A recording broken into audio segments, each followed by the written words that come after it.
Thank you. Please be seated.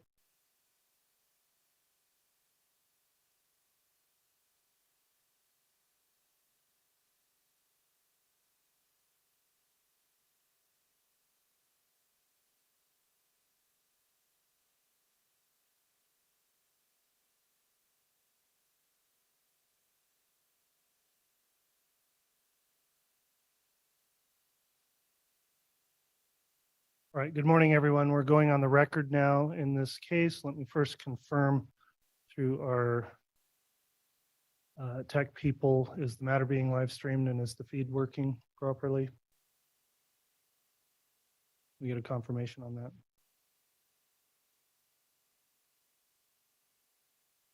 Presume it is. Madam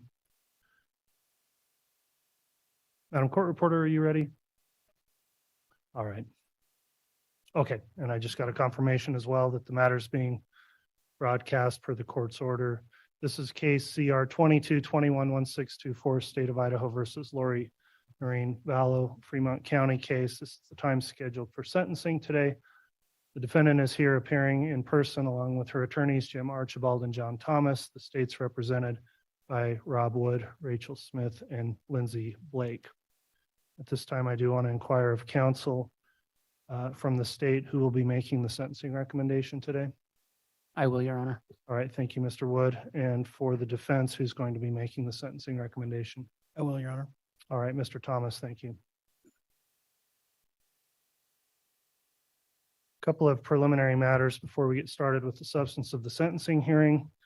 Court would first note there is a conduct order that's been entered in this proceeding governing this courtroom. The court is live streaming the hearing today. However, for those in attendance, there's no provision to allow any type of recording, either audio or video, in this proceeding. So that's prohibited. In addition, the court requires that any electronic devices be turned off or put in a silent mode. If any cell phones or other devices go off and cause any disruption during the proceedings, they'll be taken by the bailiffs in this case. And also, the court would note as part of the conduct order, there's a prohibition against any kind of disruptive behavior. So no outbursts or other types of acts will be tolerated in this sentencing hearing. We'll maintain order as we did throughout these proceedings in this case and throughout the trial as well. So I appreciate all of the presence of our bailiffs here to enforce the order. And I would ask the compliance of all those in attendance to follow carefully those admonishments in the court's order. Another matter I'll bring up as we start for the sentencing hearing over last week on Friday and through the weekend, there were some motions filed. There was an objection to the pre-sentence report and a motion to strike victim impact statements. The court took up the pleadings of those, and given the timing and without adequate time to respond and have a hearing, the court went through the matters and issued orders on both of those motions. So I consider them resolved, but let me just confirm with counsel. Mr. Wood, did the state receive copies of the court's orders pertaining to those two motions? Yes, we did. All right. And Mr. Thomas, did the defense receive those orders as well? Yes, Your Honor. Okay. Thank you, counsel.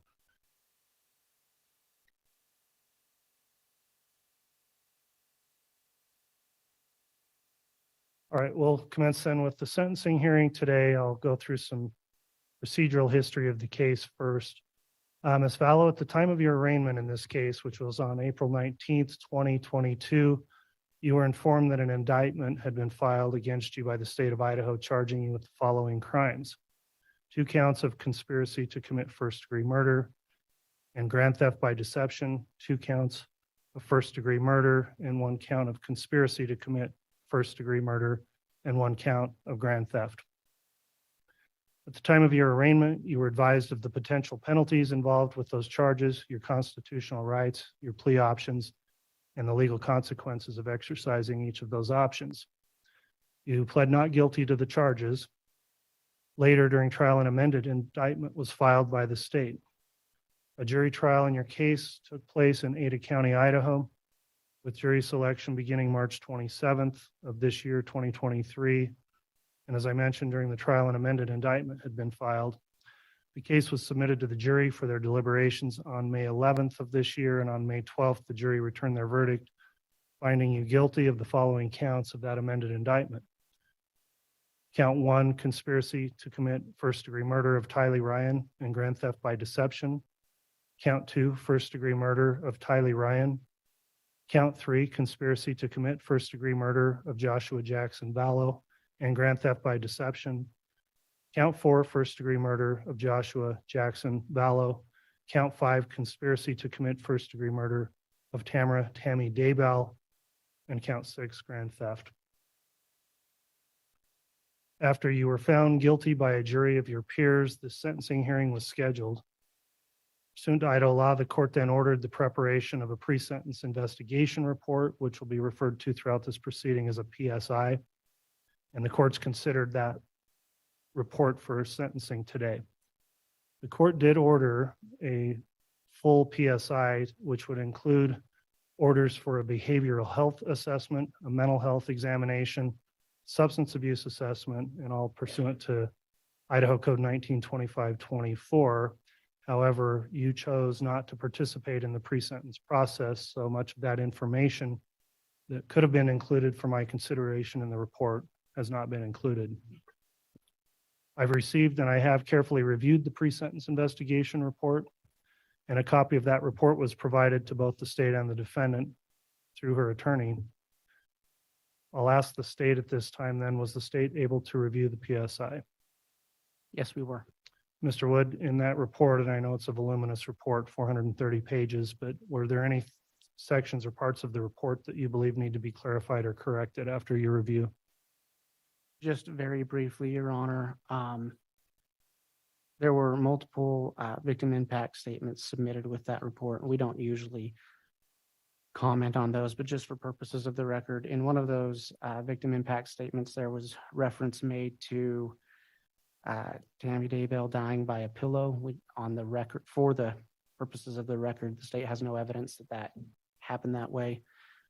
There was also reference to that we don't know whether or not the defendant was there at Tammy Daybell's death. And just for purposes of the record, and as it was shown in trial, we are aware she was not at the location Tammy Daybell was murdered. She was in Hawaii. Again, our concern, we just wanted to be clear for purposes of the record so that an allegation could not be made down the road that the state had provided evidence or information to victims that we had not, one, that wasn't true, or two, hadn't been provided to the defense. All right, regarding those statements, then the court would most likely strike those from the record based on those comments. The court would also note in ruling on motions over the weekend, I further ordered stricken certain parts of victim impact statements. Mr. Thomas, any objection to me striking those comments in those statements? Your Honor, Mr. Archibald is going to address this portion if that's okay with the court. Very well, Mr. Archibald. We've reviewed the court's order striking portions of those victim impact statements. We do not object to the court ordering those stricken. All right, thank you, Mr. Archibald. So back to you, Mr. Wood. Could you clarify with some specificity where those specific comments were located? And the court will go through and what they would refer to as redlining. I'll line those out in the final PSI that gets submitted into the case file. Yes, thank you, Your Honor. They were contained in Ms. Hoban's PSI, or I'm sorry, victim impact statement. And if the court would like, I can find the page number of that. I think just to reference for the record, if you could reference the page number, then I will go in and redline those revisions to the report before it's finalized. It is in the third paragraph on page 2. Okay, the court sees those comments as mentioned in the third paragraph of page 2. The court will go and redact those out of the victim impact statement. And if the Ms. Hoban intends to make a statement, I would ask that she refrain from making any further comments to that extent. And we'll get those filed. Other than that, Mr. Wood, then is there any other requested clarification or correction to the PSI? No, there is not. All right. Let me next move to the defense then. Mr. Archibald, in regards to the PSI filed in the case, does the defense have any further objection or anything you wish clarified or corrected in the report? Your Honor, on June 13th, I submitted 661 pages to the pre-sentence investigator that I believe dealt with the health of the defendant. 660 pages. I didn't know how many of those pages would be included in the report. Turns out only 27 pages were included. The 27 pages do include Dr. Watson's psychological opinion and also Dr. Cunningham's. So I appreciate the pre-sentence investigator including those two reports, but I asked for additional reports regarding the health of the defendant. The court has now issued an opinion this morning ruling on that, but my objection to the pre-sentence report stands. All right, thank you, Mr. Archibald. The court would note in the order issued this morning, and it's entitled Order on Objection to the PSI, court went through an analysis on the statutes and the rules as relating to the prior competency information and why I found it was inappropriate to include in the PSI as the investigator noted. And so that will be the court's order at this time on those submissions. Any other matters in the report you wish clarified or corrected, Mr. Archibald? No, Your Honor. Okay, thank you, counsel. Let me confirm with counsel then too, Mr. Thomas and Mr. Archibald, was your client able to review the report as well? Yes. Yes. All right, thank you. All right, I will note that I'll rely on that report then with those redactions in fashioning the sentence today. Moving now to the question of whether there will be any witness statements or testimony here proffered today. For the defense, are you offering any statements from any witnesses today, Mr. Thomas or Mr. Archibald? No, Your Honor. Just All right. Ms. Vallow may speak on her Very well. behalf. So the defendant, I'll address that. She'll have a right of allocution if she wishes. From the state, Mr. Wood, is the state intending to call any witnesses to testify or victims to provide oral impact statements today? Thank you, Your Honor. The state will not be calling any evidentiary witnesses. However, there are 4 victims who wish to be heard. The victims, Tylee Ryan and J.J. Vallow's brother, Colby Ryan, has asked that we read his statement into the record. So with permission of the court, I will do that on his behalf. After that, Samantha William, Tammy Daybell's sister, has asked to be heard. Vicky Hoban, Tammy Daybell's aunt, has asked to be heard. And Kay Woodcock, J.J. Vallow's grandmother, has asked to be heard.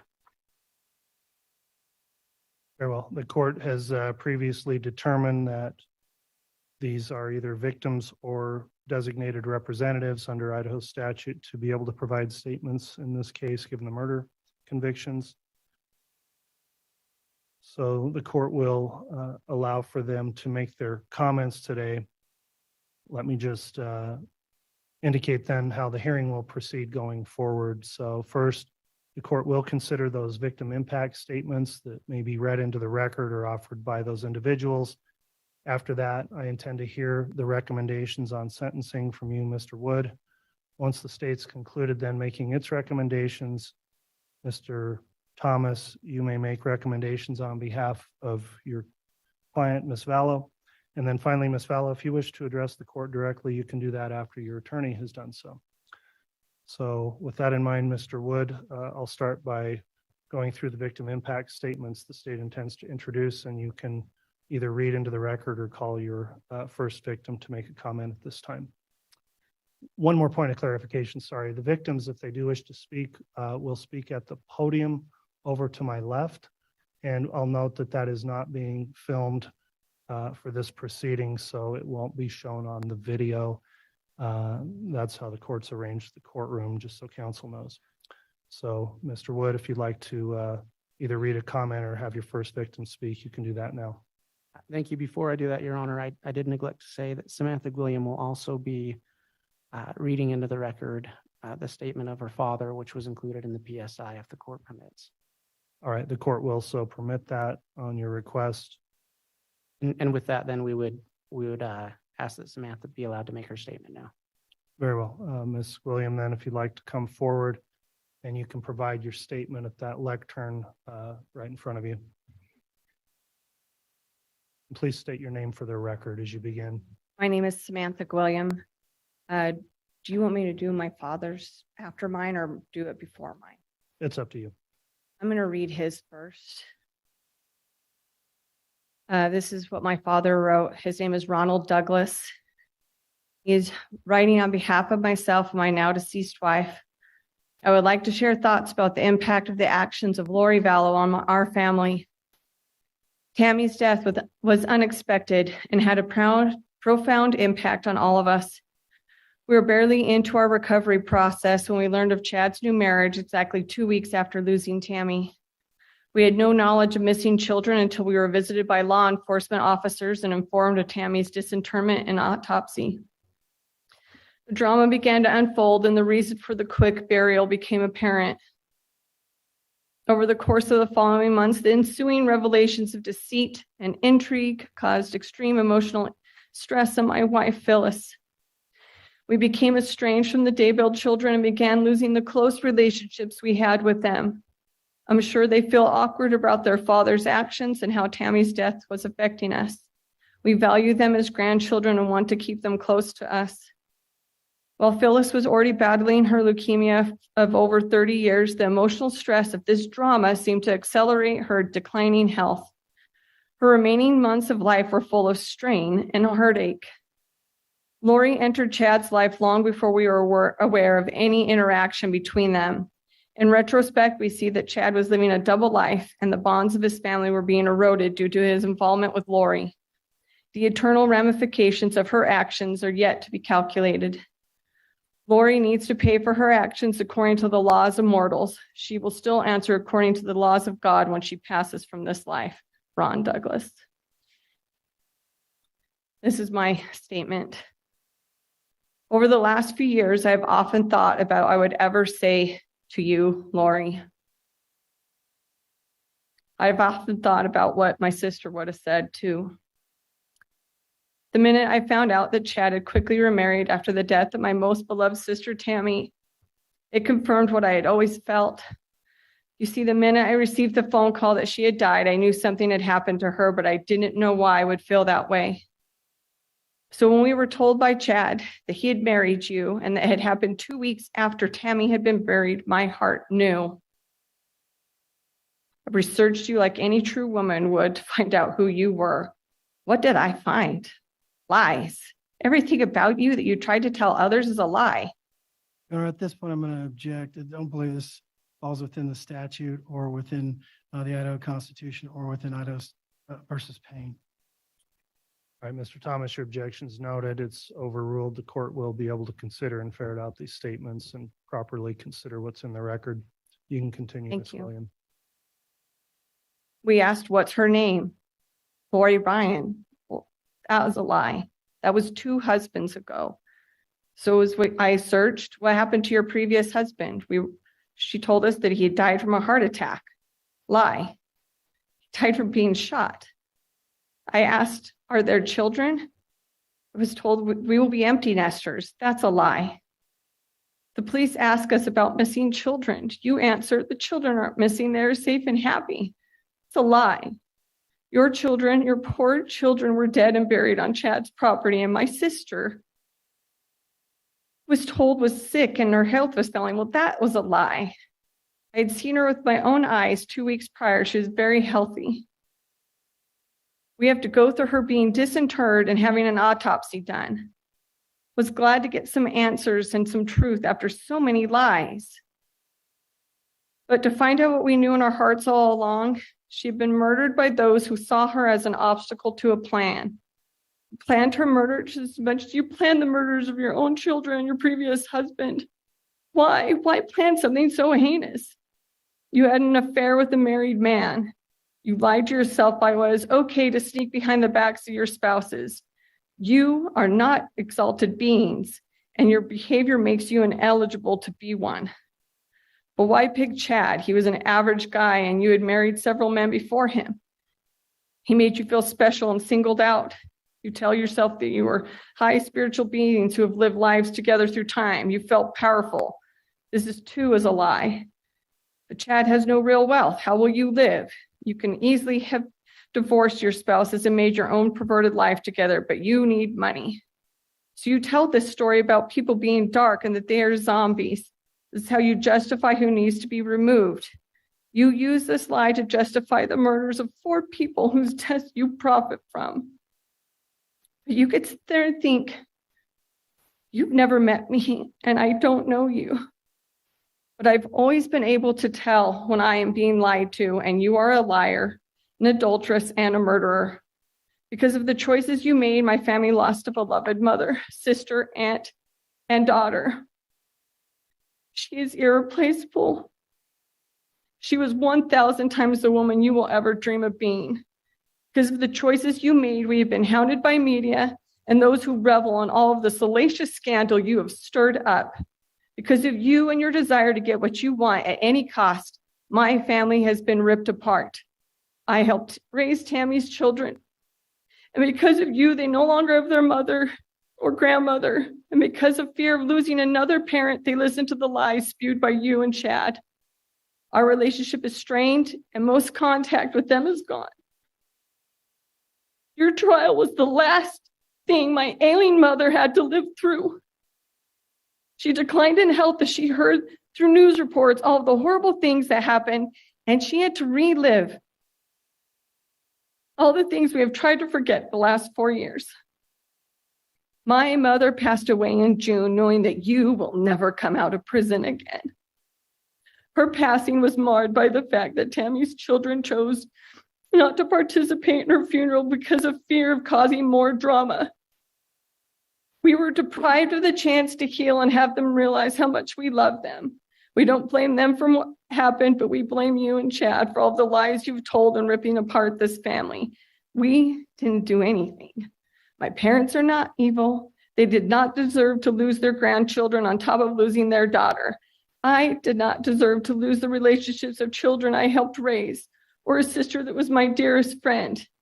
I am not a dark person or a zombie, and for me and my family to be portrayed that way is unacceptable. Lucky for me, the world can see the truth as much as I can. Everyone now knows what liars you are. They now all know what horrible things you have done. You will have to live in your prison cell for the rest of your life.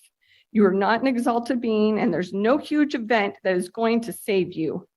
No jail walls are going to fall so you can leave. No angels are coming to rescue you. You made judgments of others and determined that they should die based on the fact that they might do bad things and we need to kill them before they do. That is not how the atonement works. We cannot punish and judge others on things they haven't happened yet, but you did. You have also made choices that have led you here. You have been judged by the court and you have been found guilty. Your consequences are before you. I miss my sister every day. I will grieve her and now the loss of my mother for the rest of my life. I will always remember them. As for you, I choose to forget you. And as I leave this courtroom today, I choose to never think of you again. Thank you. All right, thank you for the impact statement, Ms. William. Mr. Wood, if you'd like to call the next victim who wishes to speak. That would be Vicky Hoban, Your Honor. All right, Ms. Hoban, you may come forward, offer your statement there at the lectern.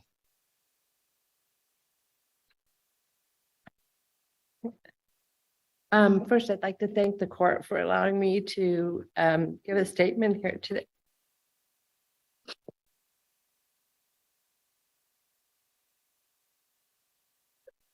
I'm Tammy Vicky.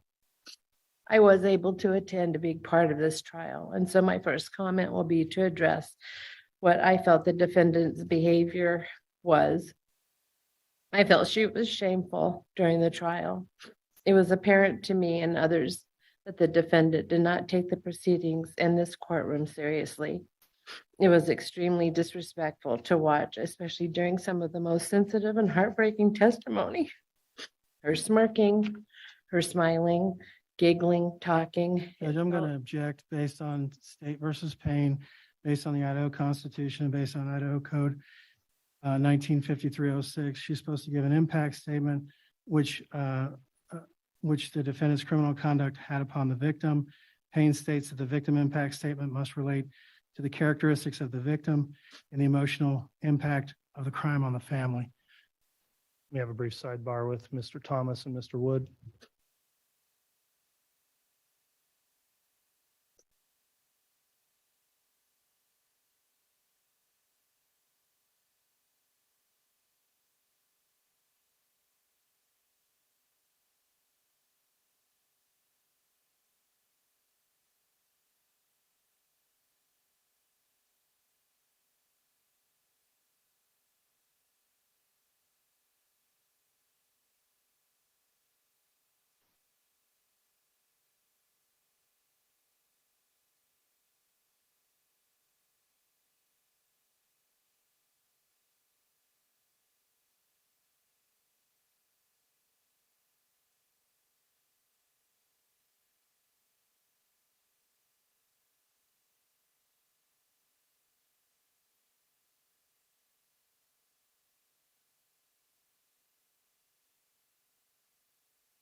All right, the court will just note on the record, there was an objection lodged on this victim impact statement. I had a brief sidebar with counsel and discussed that. I do in part grant the objection, and I've instructed the state to discuss that with the victim to tailor her comments to those appropriate for an impact statement at this point.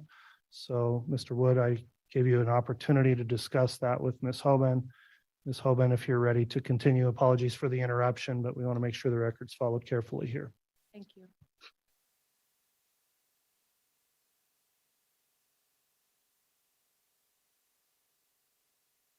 The type of vibe that was in the courtroom at the time was really hurtful to us.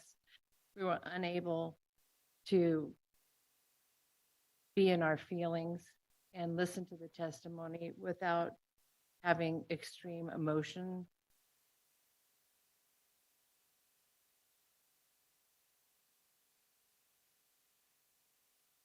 I'll say it this way.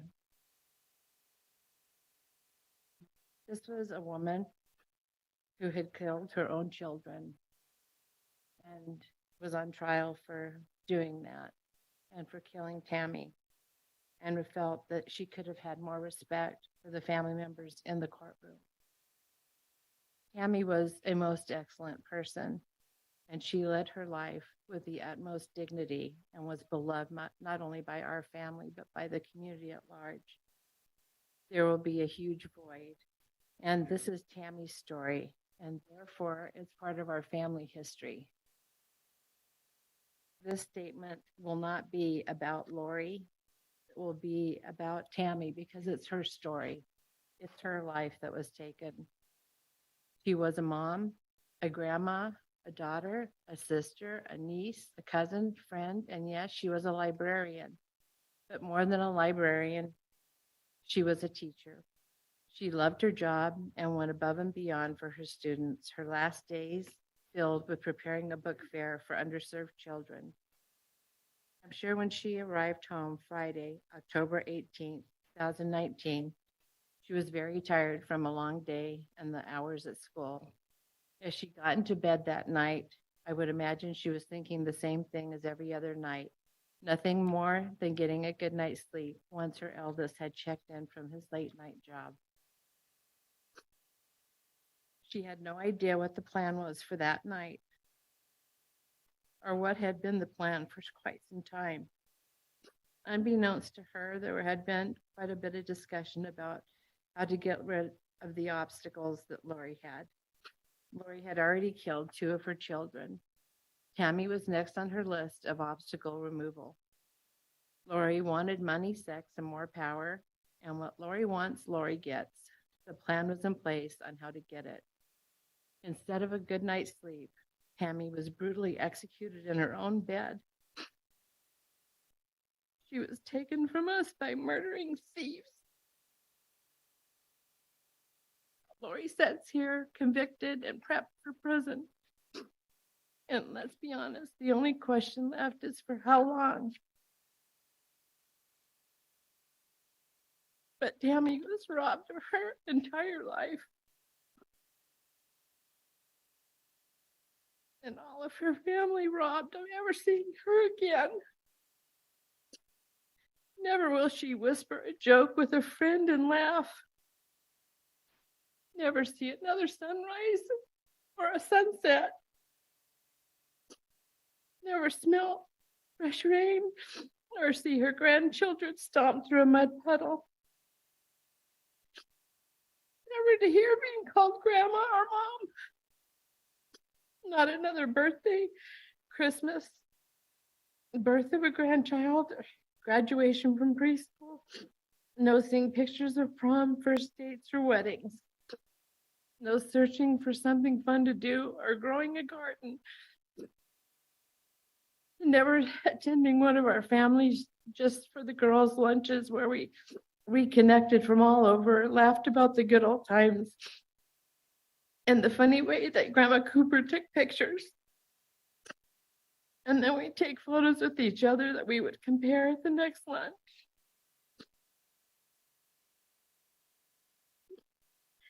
There would never be another hilarious rendition of Patty and her singing "Do Your Ears Hang Low." She'd never wave at a friend as they passed by. Make dinner for a sick friend. Never have a last conversation with her beautiful mother. Or one last kiss goodbye. No more of her dad's dad jokes or Samantha's outdoor parties. No more lining up with all of her siblings to get the photo at the next event. A life full of people she loved and who loved her deeply. Her life was snuffed out. To say heartbreaking, gut-wrenching, unbearable is not a big enough statement to convey knowing the way this most excellent existence was taken by planning and execution. The most innocent of lives was simply just discarded like it meant nothing, but it did. And like all of Lucille's grandchildren, her life was a vibe. It was a valiant and unreproachable life. Lori, you participated in the savage murders of precious people of great value and worth. It is most likely something that you would probably never understand, to be selfish and just to live life in a simple way, enjoying life for what it is, to love, to be loved, to smile, and to be smiled at. While you had a shameful relationship with Tammy's husband and planned out a murder, Tammy lived her life. She supported her family in every way. And for you to turn her home where she lived and slept into a cemetery, her two innocent and beautiful children, is one of the most horrific things I can think of. Tammy would have been horrified to know what you had done and it has broken us as a family. You are now going to pay the price, albeit never sufficient in this life. It's all that we can do. I hope that the life you live is filled with fear and that every day you are terrified, just the way that beautiful Tylee lived in fear for hers and sweet JJ as you continue terrifying her by saying they would be zombies. And she knew the consequences of being what you call dark. Tylee had many wonderful friends that loved her, and in a cruel irony, my granddaughter was a good friend to Tylee.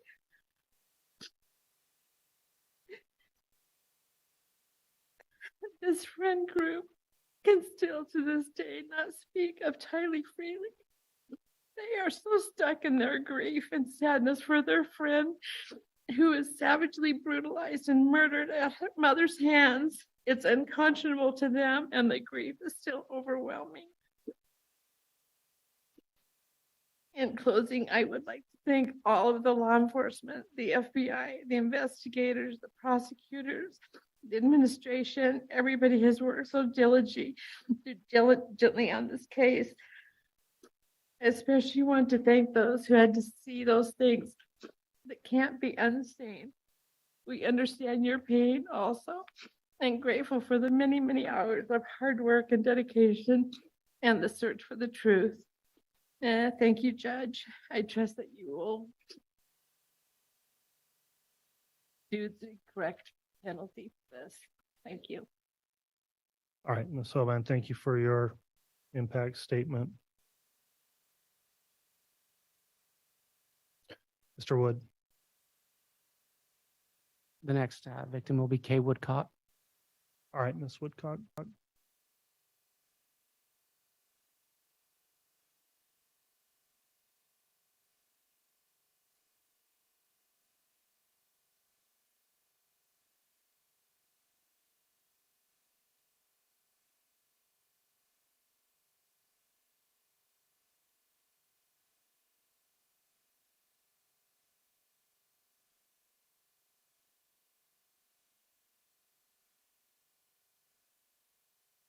Good day, Judge Boyce. I want to express my thanks and appreciation for being able to speak publicly today on the impact of the defendant's actions. Thank you.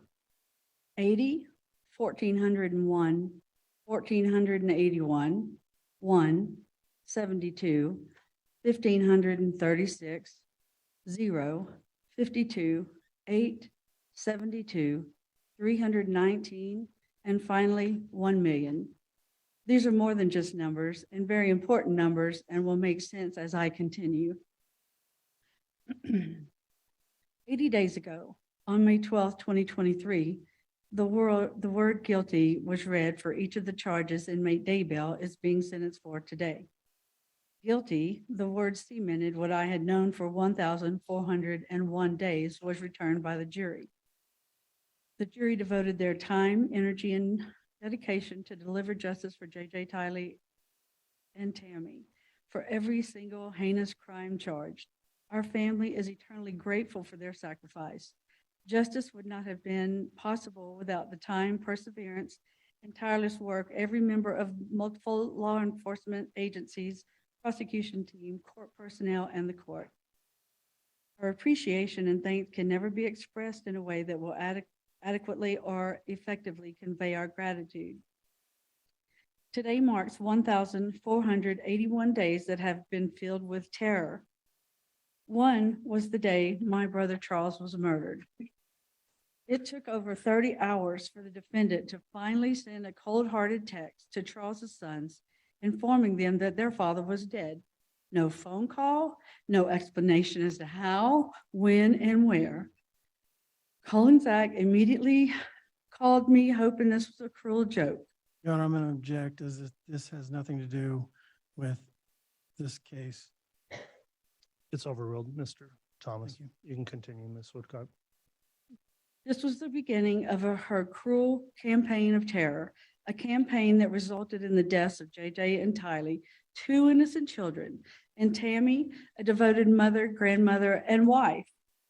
Our intense fear for JJ's safety began the very moment we learned of Charles's death. We knew Lori didn't want JJ anymore, as we had seen her abandon him for 72 days with little to no concern of his well-being. We now understand that this was so she could carry on her illicit and torrid affair with Chad Daybell and to conspire with him to murder and profit from my brother's death. With the number of divorces in Larry's past, it took me a while to understand why my brother had to die. I now realize what a nothing Chad Daybell is, a man with no ability to support anyone, no success of his own, a user of the weak-minded, a lazy, good-for-nothing, spineless man that rode his wife's coattails of success. After learning of Charles's death, I immediately began reaching out to Lori. I began calling, leaving voicemails, and texting. Finally, after 3 long hours, I received a brief text with 0 details. She couldn't be bothered or felt too guilty to pick up a phone and call, this time his sister, and explain what happened. It set out so many alarms for Larry and I.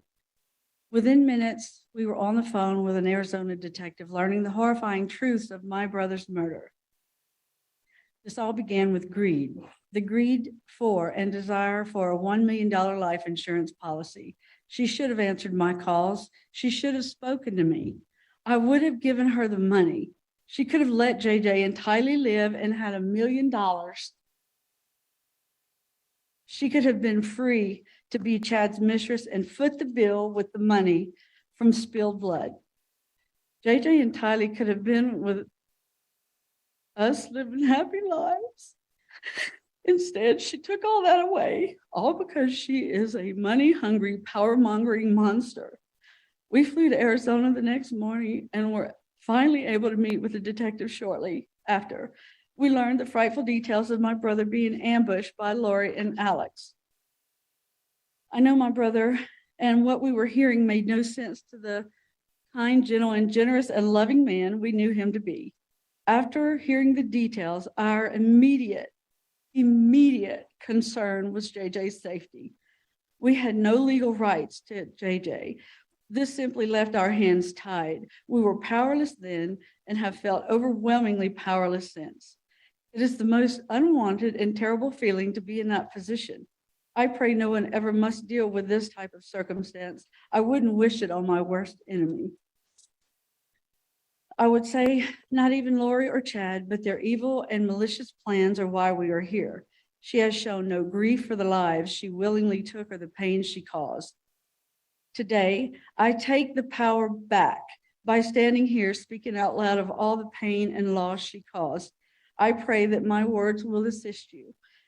My sincerest hope is that they will be seriously contemplated in imposing a sentence for her cruel and heinous crimes.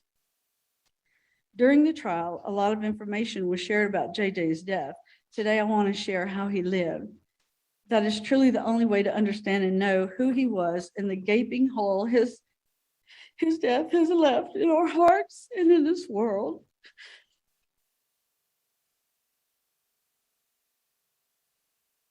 Payne and Todd Trahan came into this world fighting on May 25th, 2012, 10 weeks premature and weighing in at a tiny but mighty 2 pounds and 14 ounces. He was transferred to a hospital with neonatal intensive care unit within minutes of being born, where he spent weeks fighting to grow and live. I remember seeing him for the first time. My son Todd, his biological father, and I had followed the ambulance to the hospital. He was about 2 hours old when we were finally able to see him. He was so tiny and looked so fragile. In fact, I still have one of his tiny preemie diapers. It fits in the palm of my hand. As soon as I laid my eyes on him, I knew he was my grandson. He was the tiniest version of my son, Todd, who was also seeing him for the first time. Todd struck with the love for him that can't be explained. The love that hits new parents can't be put into words. I remember him later saying, "How can I love someone I've never met this much? It is a feeling I and millions of others have experienced at the birth of a child." Lori, Todd forgives you. I wanted to make sure you know that. While he was in the NICU, I was only able to see him for a few minutes at a time until I was notified he could be released to Larry and I in a few days. When we were initially asked if Kanan could come home with us, Larry and I didn't hesitate and immediately said yes, even though it had been 25 years since I had a new baby at home and never a preemie with their many medical needs. The only place we wanted him to be at home with us was at home with us. The night before he was discharged, I stayed in a little room next to the NICU, talking to the nurses and learning all the little things that our little preemie grandbaby would need. The next day, when it was time to leave, the nurse brought a wheelchair in and said, "Have a seat, and I'll get you out of here." I looked at her and kind of perplexed. "I don't need a wheelchair, I can walk."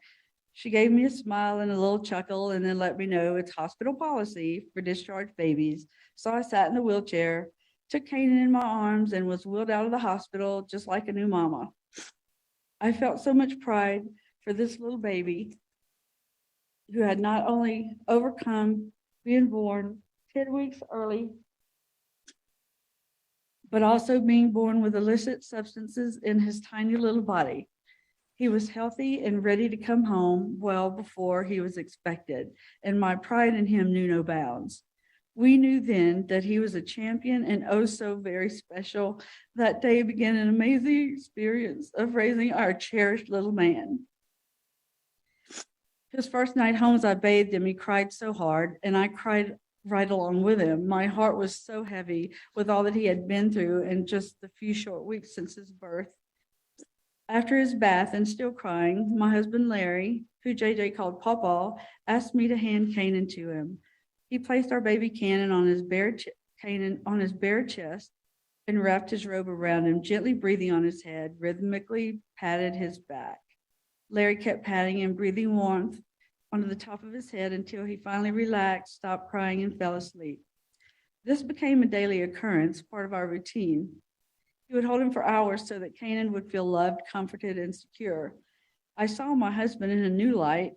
Larry jumped in feet first at 65 years old and did all the things a young and new father should and more. It made our relationship grow and gave us a new strength. Kanan was our strength and we were his comfort. His first 6 months were spent going to countless appointments. We went to appointments with doctors, heart, kidney, and urology problems, then to appointments for speech and occupational therapy, as well as visits to other pediatricians for a host of medical problems. We were always going from one appointment to another, constantly working to help him thrive and grow. That, along with loving him, was our number one priority. At each appointment, it became inevitable for me to cry. It deeply wounded me to see him go through so much, but I also felt immense pride in seeing him grow and how much love and happiness he gave to us and everyone that met him. My sister Susan had a special bond with Kanan and spent her days watching him so that I could work. She used to take him for walks, pushing his stroller endlessly. She could get him to belly laugh with silly animal noises, especially the froggy noise. There is no sweeter sound than a baby with an ecstatic belly laugh. Memories of the time spent watching Kanan grow, discovering his hands, toes, and feet, are all Susan has left of that special bond, and the immense grief of his loss is overwhelming. At 6 months old, the time came for the surgery he needed to repair a hernia. Charles and Lori flew to be with us at the Children's Hospital in New Orleans. This is a scary moment in time for us. Our tiny little man was undergoing surgery, and their support meant so much to us. After his surgery, Lori insisted I take the sofa as she slept overnight on the floor of the hospital room. Later, the decision was made to let Charles and Lori adopt Kanan. I knew she would always be 1,000% involved in his care, and I knew it would be okay since I witnessed that. She would always be there to help, support, and care for Canaan. That is part of why this is so hard. How does a woman that would go to that length for a baby boy a few short years later brutally take his life? It is mind-blowing, and I will never understand it. Charles and Lori were granted custody a short time later. It was then Canaan became JJ. It was happy and devastating at the same time. We loved every minute of raising him. We poured all our love, energy into ensuring he grew and thrived. We knew our unconditional love, and that time was priceless. Canaan's growth and milestones were clear evidence for our love for him. We knew the adoption was the best decision for his future, to have energetic parents, siblings, and access to the types of schools and services we didn't have in Lake Charles, Louisiana. With his departure, we felt a grief that really can only be compared to the grief of losing someone to death, which is now a feeling we all know too well. We had barely made it 30 days before we were standing on Charles's front steps to love on our baby. When the door opened, there he was in his little baby walker, and I swear I saw tears in his eyes at seeing us. He had missed us too.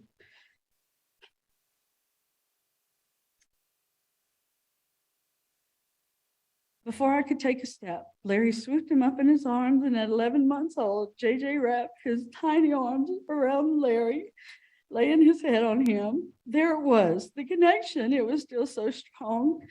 We never lost that special connection with JJ. We were always his love, comfort, and safety.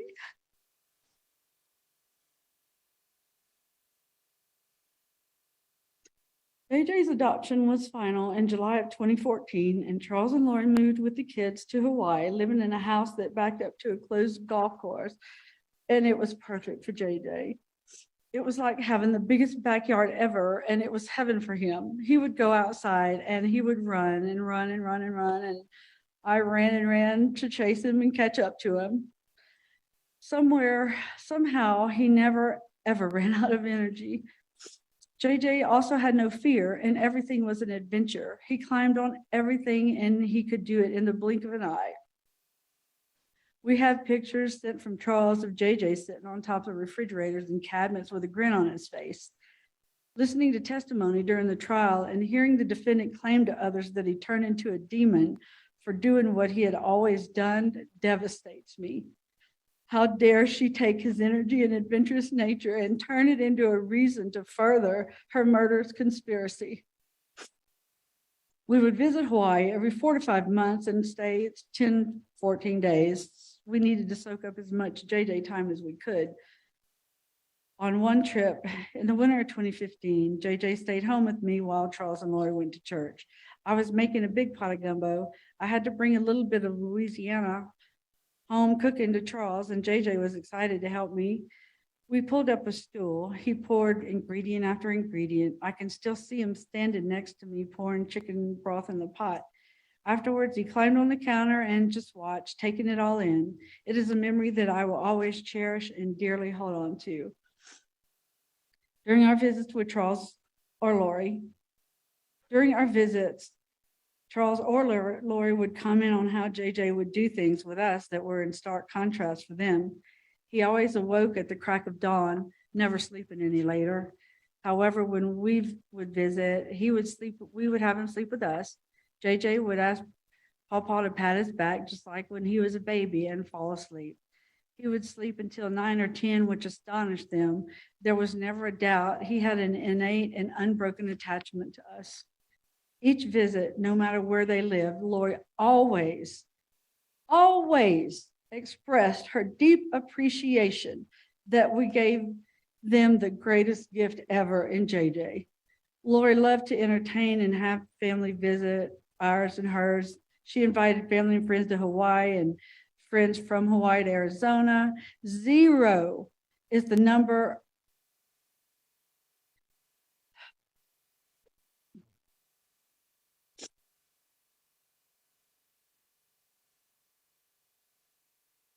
that same mother murdered that same child she expressed her deep appreciation for. It is mind-boggling, and I don't think I will ever be able to understand it. Back to JJ, he was incredibly smart. He was reading at middle school level. By the time he was 4, I remember being in a store with JJ and on the aisle with eye drops, and there he was reading off the labels, Visine, cysteine, antihistamine, one long word after another. I hadn't seen him do that before, so you can imagine my surprise and delight. As we stood there, he would occasionally stumble on a syllable or pronunciation, but we took the time to go through the words and helped him learn. As he got a little older, his special education school in Arizona told Charles he was a math savant. He could calculate anything. I continually wonder what he would have become, what type of man would he be? What did Lori deprive the world of? JJ loved school, loved his family, friends, and cousins, especially his cousin Braxy. The two of them had such a special bond and love for each other. There are so many lives he touched, from family, teachers, neighbors, and church members that all feel the immense pain and loss of him being gone. Not only was JJ smart, but he was also funny, content, healthy, compassionate, and an empathetic child. JJ didn't show his empathy and compassion with hugs and kisses. In fact, you had to chase him down for those, but instead, with his gentle touch and speaking in soft tones, he would constantly stop to ask people if they were okay, if he could see or sense they were hurt. His world was fascinating and exciting with his huge imagination. He would put on concerts for his stuffed animals under our enormous oak tree, playing the drums on buckets and pots and pans. The joy he exuded and shared cannot be measured. I loved watching him, taking him in, and seeing how he approached the world. I never got enough of him. Now I've had all I will get for the rest of my life, and I will only have the precious memories to cling to. Now memories are how I feel the love I so desperately miss due to the heinous acts of his mother, the deplorable woman that chose to be his mother, the woman that 5 years earlier made the conscious decision to stand in front of a judge and swore to provide for, care, love, and protect him. When Charles and Lori married,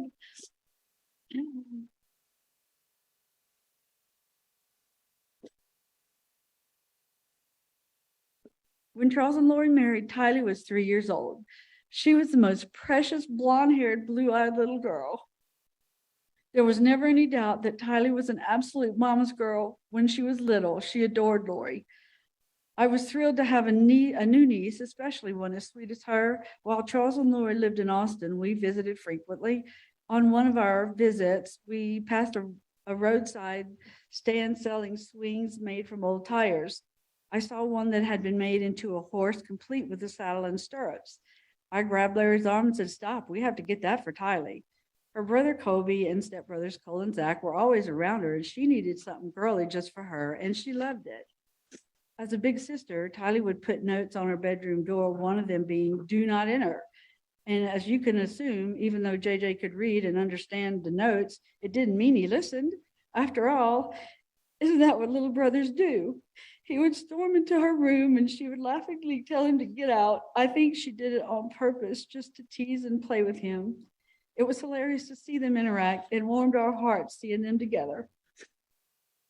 Tylee was 9 years old when JJ became her little brother. She loved him so incredibly much, and he loved her right back. She doted on him, and JJ loved every minute of attention he got from his big sister. The love they have for each other is captured in the last photo taken of them, both grinning and hugging each other. Hauntingly, this photo was taken shortly before and by the defendant hours before she murdered her own child, her sweet girl Tylee. I have a niece that is a few months younger than JJ. Her name is Maddie. She and JJ loved each other and would spend days playing together when Charles and JJ would visit. On her 8th birthday in October of 2020, we were celebrating and singing happy birthday to her. The glow of the candles shining on her face, that huge grin that kids get during the singing, hit me like a truck. I grabbed the keys from Larry and ran to the car, and I just bawled and bawled until I could compose myself enough to rejoin the party. I knew then that JJ didn't get his 8th birthday song, and it broke me.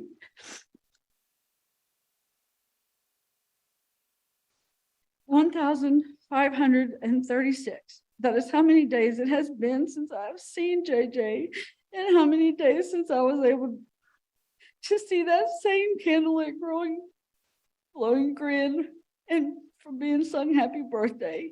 You see, the last time I was able to hug and kiss JJ was in May of 2019 when we celebrated his 7th birthday.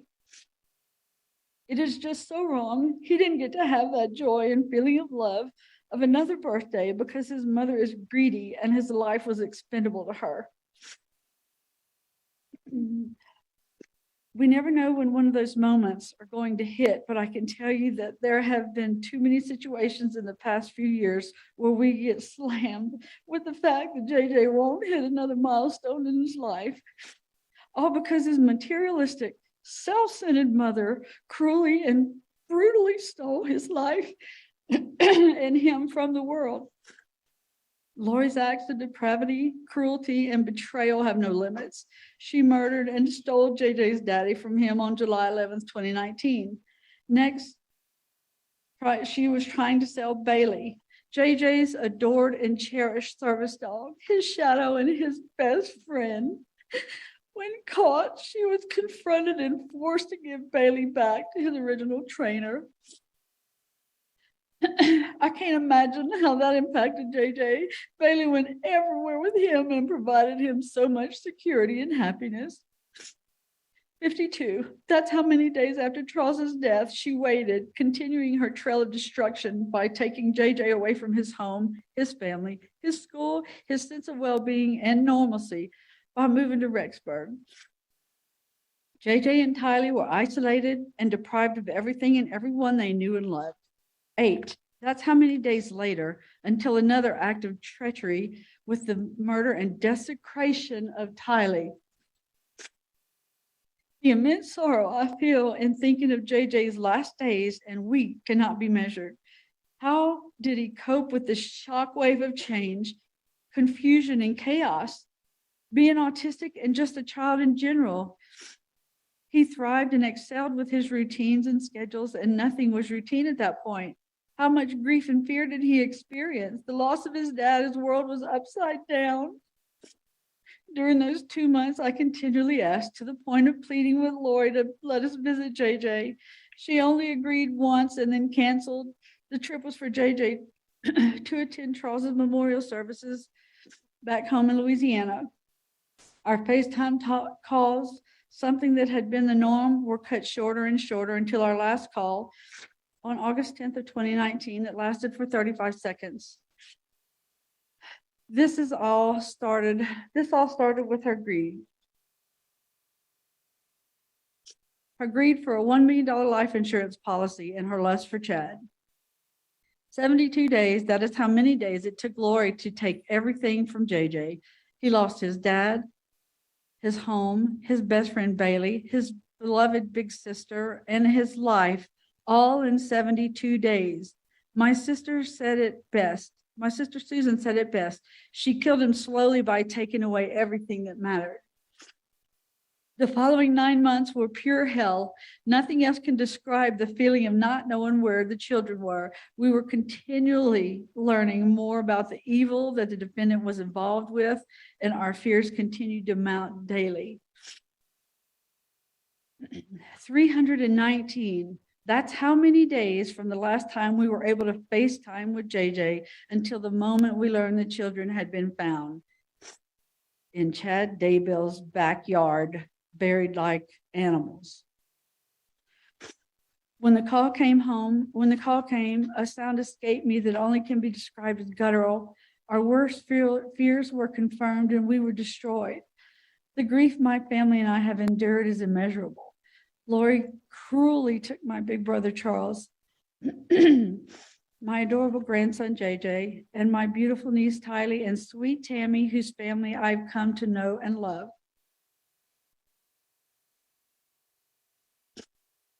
Lori is undeniably a monster that has not taken any responsibility or shown an ounce of remorse for her vile actions. She deserves to never again breathe oxygen as a free member of society. Her actions, dismissive behavior, and disinterest in court proceedings continue to validate her lack of accountability and remorse or any possibility to be rehabilitated. Lori Cox Daybell is a danger to society. Her body and manipulative mind are weapons used for her selfish greed and satisfaction.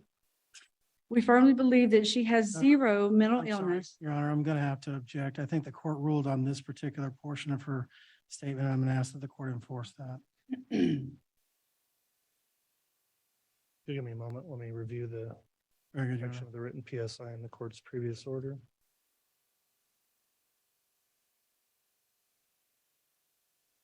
The objection's overruled. This is not the section the court struck from the statement, so you can continue, Ms. Woodcock.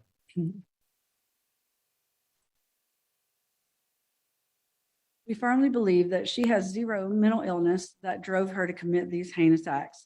Rather, she is driven by her greed and need to be the center of attention. During the trial, a jail call was played between Lori and her son Colby as she continued her manipulation. Today, it feels especially poignant. Quoting Lori, "They have made all these judgments. They think they know what happened. They think they know who's responsible. They think they know everything, but you don't know because you weren't there. And one day you will know. One day you will know what actually happened." Those are her words. It is the one truth that Lori has told since the beginning of her campaign of terror. We do know what actually happened and who is responsible. Lori. Today is the day that she will finally be punished for her manipulation, cruelty, and criminal acts. She has shown no remorse for the murders, the lying, the deceit, or the pain. During the trial, we heard Lori deflect and minimize her sister's grief. We heard her exclaim that she was trying to go on with life, that she needed to be happy, all while she was dancing on the beach and her children were buried in Chad's backyard. Only someone with no remorse tries to justify the cold-blooded murder of her children with her needs. We wholeheartedly believe she was not only complicit, but was an active participant in both JJ and Tylee's murders, making her crimes even more reprehensible. Your Honor, my family and I pray for nothing. Okay. We trust your wisdom in determining the sentence for the fraud. Sorry about that too. Strike that. Okay.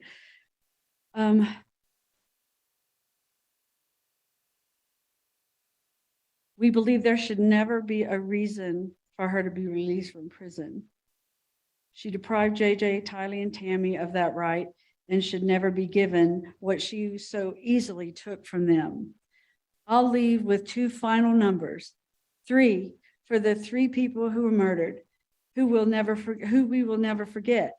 And finally, the number 1 for the defendant, the person that will never matter again once we walk out the door. All right, Ms. Woodcock, thank you for the victim impact statement.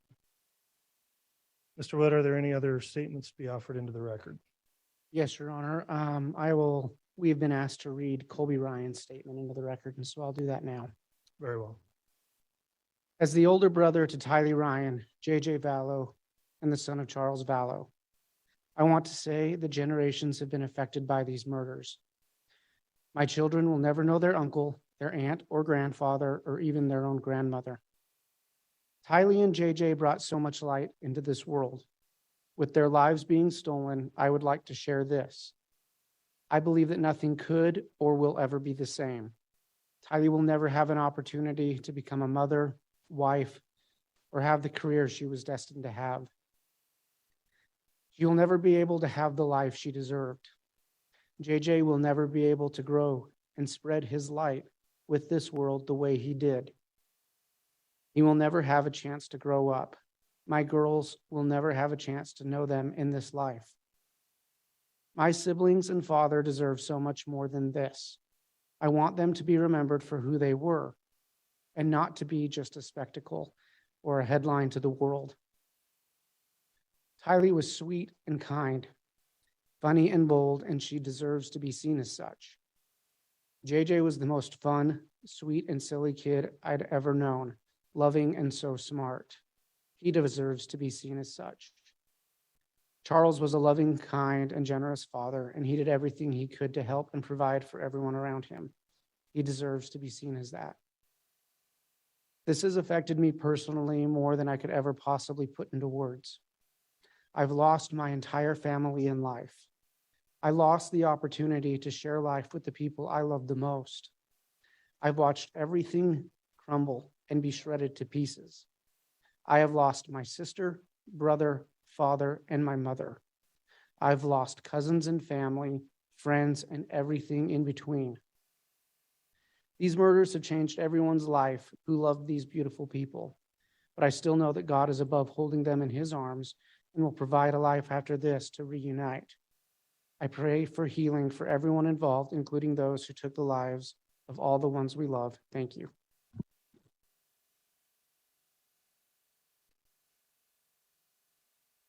All right, the court's considered that statement as well at this point then. Mr. Wood, are there any other victim impact statements to read into the record? No. Very well. At this time then, as I mentioned, I'll move forward and have the state make its sentencing recommendations. After that, then the defense may make their recommendations. So Mr. Wood, you can commence with the state's sentencing recommendation at this time. Thank you.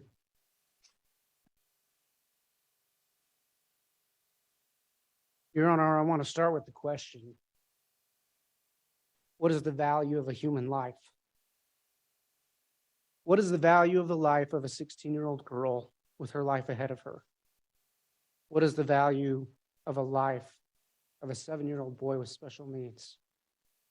What is the value of the life of a mother and a grandmother? No matter how we look at what we are doing here today, we are calculating and assigning a value for the lives of Tylee Ryan, JJ Vallow, and Tammy Daybell. The defendant, now a convicted murderer, by her heinous and egregious acts, has assigned a value of 0 to each of these lives.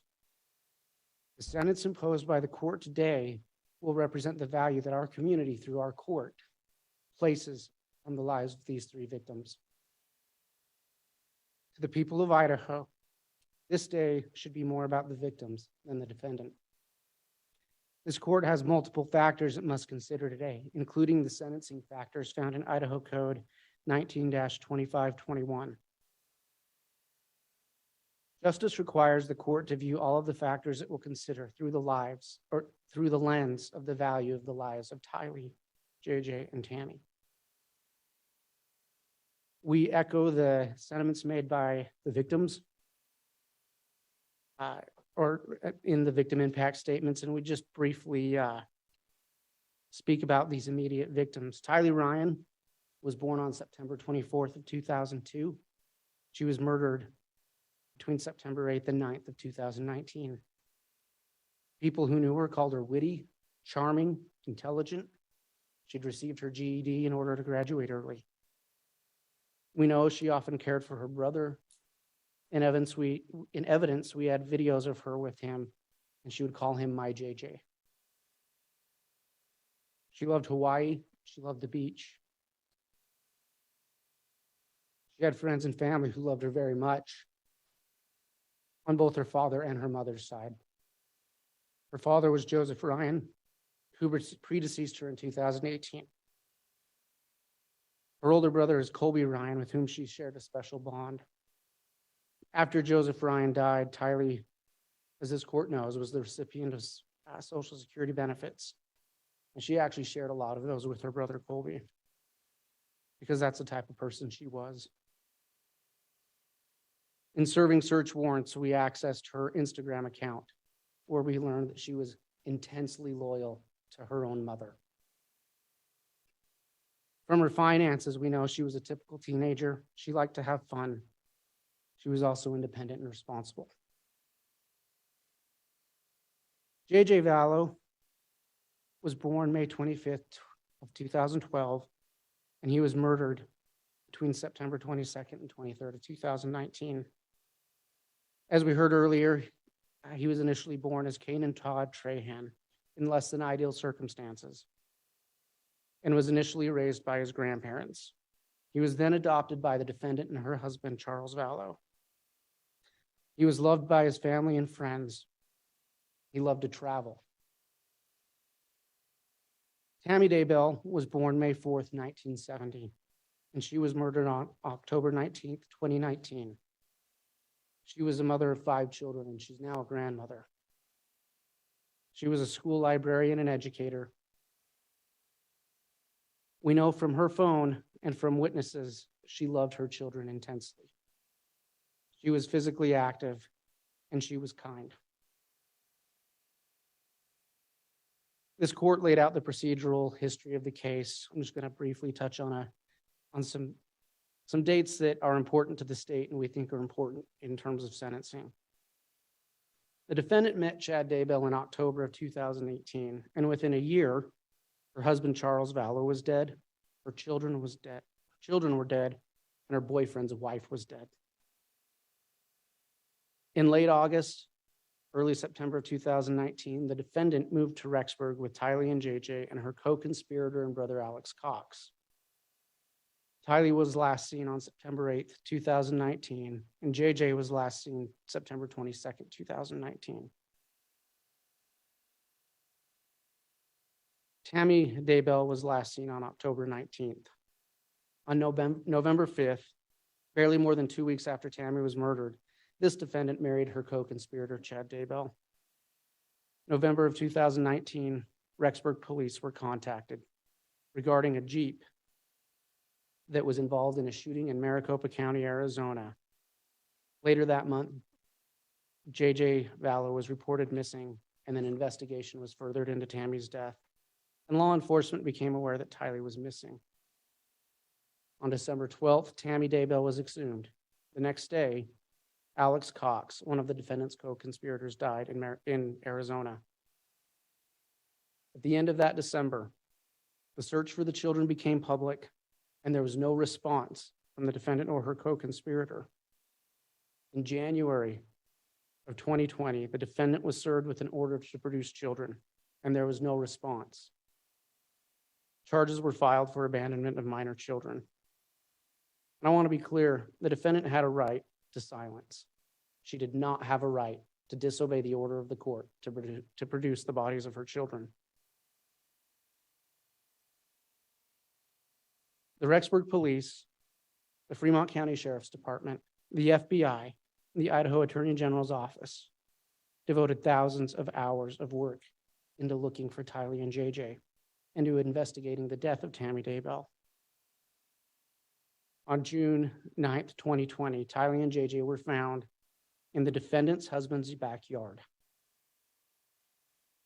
On May 24th of 2021, the defendant was indicted by a grand jury for the crimes of conspiracy to commit first-degree murder of Tylee Ryan and grand theft by deception, the murder of Tylee Ryan, the conspiracy to commit murder, first-degree murder of JJ Vallow and grand theft by deception, the murder of JJ Vallow, the conspiracy to commit murder of Tammy Daybell and grand theft. And the defendant was convicted by a jury of her peers in Ada County on all counts on May 12th of this year.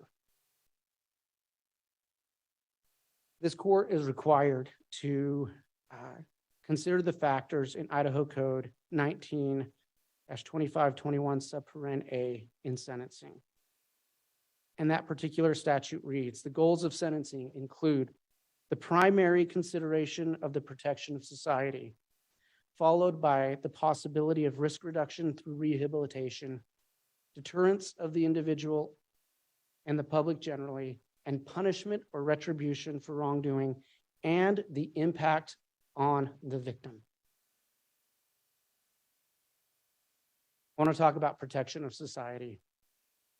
This defendant has proven by her actions that she is dangerous to society. In Idaho alone, she was involved with 3 murders in a space of 6 weeks. While she's not convicted yet, I think the court can acknowledge that she faces 2 charges of conspiracy to commit first-degree murder in Maricopa County. 2 of the murders in Idaho were her own children. This defendant violated the most sacred trust that exists in society, that between a mother and her children. And she did it for gain. She did it for money. A defendant who is willing to murder her own children is willing to murder anyone. Society can only be protected from this defendant by a life sentence without the chance of parole. There is no indication that upon murdering for financial gain that she feels any remorse. The amount of murders in her ledger show us she will seek to obtain money through murder again if released. And again, only a sentence of life without parole will satisfy the court's mandate to protect society. Courts required to consider risk reduction through rehabilitation. And it's tempting to just say there's no rehabilitation possible. What is rehabilitation? It's the process of restoring a person to normal and a constructive place in society. Some crimes render a criminal unable to fully be rehabilitated as a functioning member of society. Some crimes are so heinous that you simply lose your place among the rest of us. Killing your own children and your boyfriend's wife are these types of crimes. Rehabilitation requires remorse and acceptance of responsibility. And there is literally zero evidence that this defendant feels remorse or responsibility for her crimes. The court heard victims talk about her behavior at trial, and I think that was an indicator that she lacks remorse, that she lacks accountability. The only way to rehabilitate this defendant at any level is to make her face the consequences of her heinous crimes that she has committed. And that is only possible through a sentence of life in prison without any chance of release. This court is required to consider deterrence of the individual and the public. Again, deterrence requires accountability. She has none. One thing that has been so shocking about these crimes is where it happened. Fremont and Madison County, Idaho. These are fairly rural areas. These are low crime areas. And I would note that this defendant, despite being labeled oftentimes by the media as a Rexburg, Idaho mother, is not a Rexburg, Idaho mother. She's not from Rexburg. She actually spent very little time here before she was arrested. And our community was left reeling by these crimes. The sentence that the court imposes today will be a message. And the citizens of these 2 counties have a right to the message, don't come here and commit these crimes. The citizens of these counties don't live these type of lives, and we don't want people to come here and commit these crimes. And this court has a responsibility to send that message, to give a sentence that gives that deterrence. It's the state's position that only a sentence of life without parole will send the proper message of deterrence both to this defendant and the public. And in line with deterrence, if these crimes don't merit that type of sentence, the state's unaware of what kind of crimes would. Finally, the court is required to consider punishment and retribution and the impact on the victim.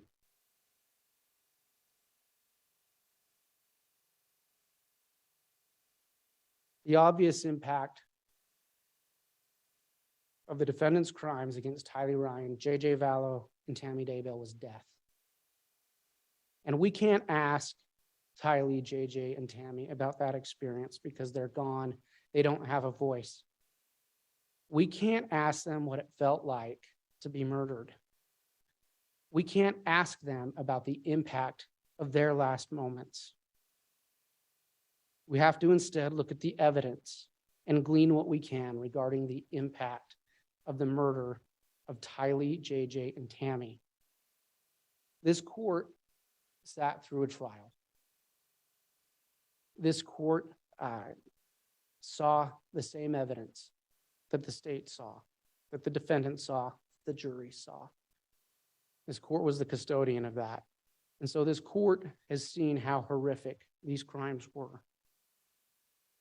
And I want to talk individually about the impact of these crimes on these victims. So what was the impact on Tylee? We don't even know how she died. And why is that? Because her body was mutilated, it was dismembered, and it was burnt beyond recognition. We only know for a surety that it was her because of DNA testing. Her body was utterly destroyed, and she was buried in a pet cemetery next to animals. Her skull was literally separated from her body, and it was destroyed in such a manner we couldn't even tell 100% from dental records if it was her. The defendants put her body in a green bucket that melted from the heat of her burning flesh and put it on top of her skull in a pet cemetery. The impact of this crime on this victim was horrendous.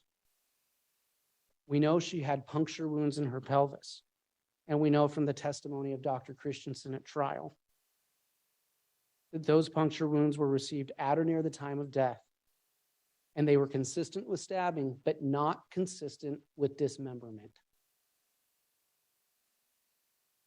Again, the impact of the murder of Tylee was horrendous. And this impact will continue. Tylee will never get to become a mother, as we heard earlier. She will never have the opportunity to go to college.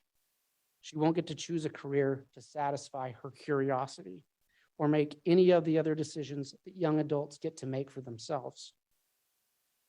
She won't get to travel the world. She won't get to marry. She won't get to be there for her brother Colby or her brother JJ.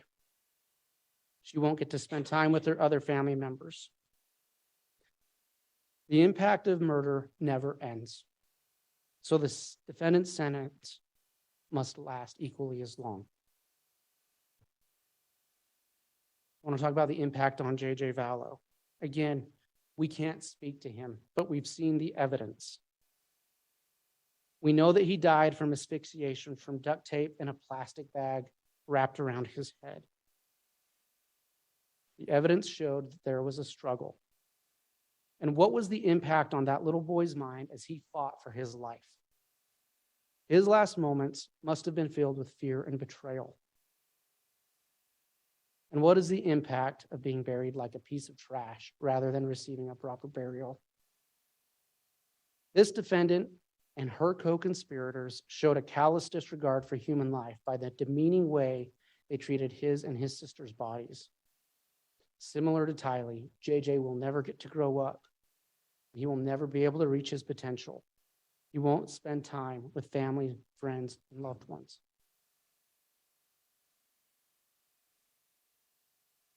What was the impact on Tammy Daybell? This defendant was not charged with the actual murder of Tammy Daybell, but she was charged with the conspiracy to murder her and convicted of such charge. I would note conspiracy is not a lesser included of murder. It is an equal charge. We know that because the sentencing by statute is equal. It is equally as bad to conspire to murder as it is to murder. It's bad enough to steal someone else's spouse. But this crime rose to a whole other level of egregiousness because this defendant planned with her boyfriend the death of his wife. And when her brother and boyfriend committed that actual murder, she was vacationing on a beach in Hawaii. We don't know exactly what Tammy's last moments were like. We can't ask her. We know she had bruising on her body that appeared to be at or near the time of death. Like Tylee, like JJ, the impact on this victim continues. She won't get to spend time with her children. She can't give them advice. She can't be there for her grandchildren, her brothers, and her sister. She missed her mother's funeral. The impact doesn't end with the individual and immediate victims. It spreads. It's the proverbial rock thrown in the lake that ripples and ripples and ripples. Murder tears at the fabric of society more than any other crime. Infanticide defies the law of nature. Mothers are meant to care for their children. When we consider the impact of the victim, it's appropriate for this court to consider the impact on the living victims as well. So when we talk about punishment, it has to match the crime. Not only do we need to protect society, do what we can to rehabilitate and deter, the punishment has to match the crime. Punishment must be, because this was the ultimate crime, killing your own children, killing your boyfriend's wife, the punishment must be the ultimate allowed by the law. And at this time, that is life sentences without parole. And we aren't asking that to be harsh. We're asking that because it's the right thing to do, because it's the only punishment that matches what this defendant did. I want to just briefly address some of the material found in the PSI. There are two mental health reports, one by Dr. Watson and one by Dr. Cunningham. Excuse me. And so what's in them? They say that this defendant suffers from a delusional disorder. She has grandiose and persecutory features, which I would note is something that many serious criminals have. It says she has hyper-religiosity with bizarre beliefs. More important, though, than what's in those reports, I want to talk about what's not in them. These are bare bones reports with barely anything more than alleged diagnosis. There's no analysis of her behavior, and that's important to note because psychologically we can tell more from what a person does than what they say. There's zero evidence provided or in those reports that the defendant's alleged mental illness contributed to her crimes. There's zero evidence in those reports that the defendant's alleged mental illness hindered her ability to know right from wrong. And in fact, the evidence is overwhelming that she did know right from wrong. She lied to the police, she lied to family members, and she lied to friends regarding the children of Tammy. Even their close friends who they shared some of these religious beliefs with, they lied to about the death of the children. And what does that tell us? Well, it tells us that Tylee and JJ didn't die because their mom thought they were possessed. If she truly believed that, she would have preached it because she preached all the time. She didn't tell anyone that because she knew why she killed them. She killed them for money. Her actions show afterwards, not a pattern of grieving. She goes on vacation to Hawaii. She gets married.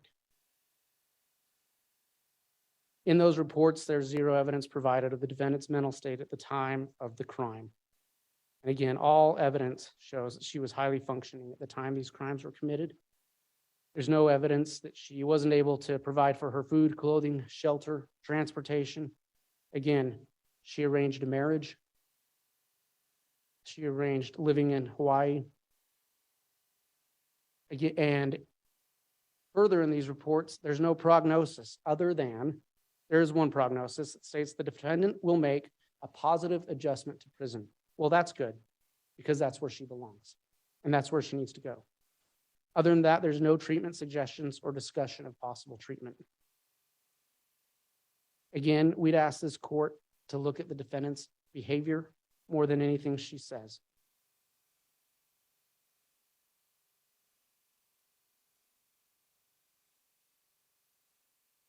At trial, the defense made it clear that they see Chad Daybell as the primary antagonist and that he should be blamed for these crimes and not the defendant. That was in the closing.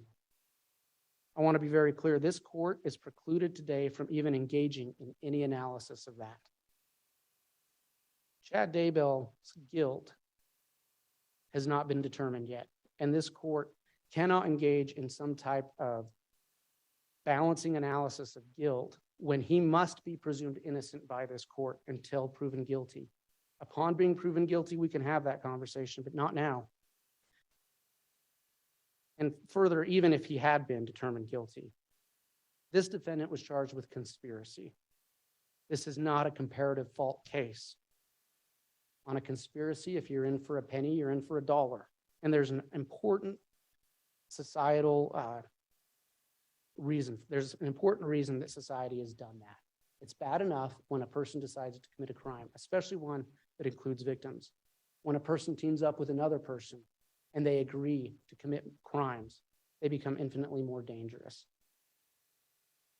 And so there is no comparative guilt. There is no comparative liability. This defendant has been found guilty by a jury, and that's all the court can consider in that regards.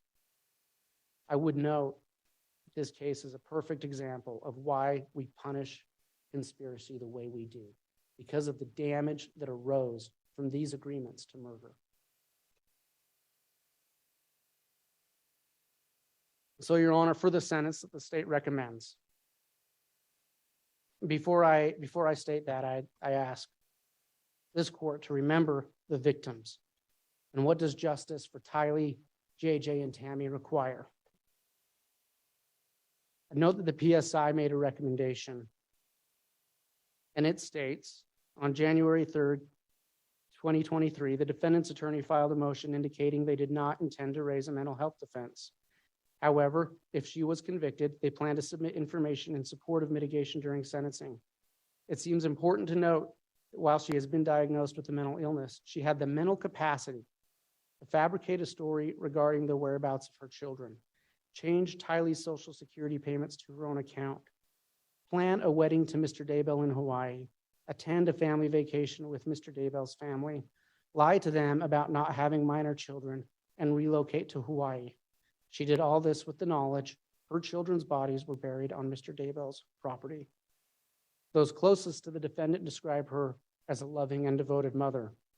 They indicate both children loved her very much. A mother is meant to protect her children. However, the defendant has been found guilty of the brutal murder of her children. The focus should be that 3 innocent people, Tylee, JJ, and Mrs. Daybell, were murdered. The sheer devastation of all the lives impacted by her abhorrent actions warrants punishment. Therefore, it is recommended she be sentenced to a period of incarceration under the custody of the Idaho State Board of Correction. As this court is aware, PSI writers don't give specific recommendations for what time an individual should spend in prison, but the state does have that. This court is aware that the state's position has always been that justice requires this defendant face the highest level of punishment for her crimes, which at this point is a life without parole sentence. The heinous nature of her crimes and the aftermath of those crimes show an utter and callous disregard for human life. She committed these crimes for remuneration and financial gain, and she has shown no remorse or accountability, and she sees herself as being above the law. She has shown contempt for these proceedings and the process of justice for her children and for Tammy Daybell. At this time, the ultimate punishment is fixed life sentences without the chance of parole. And so specifically, for count 1, for the conspiracy to murder Tylee Ryan and commit grand theft, the state asks and requests a sentence of fixed life without the chance of parole. For count 2, the murder of Tylee Ryan, the state requests a sentence of fixed life without the chance of parole to run concurrent with the fixed life sentence for count 1.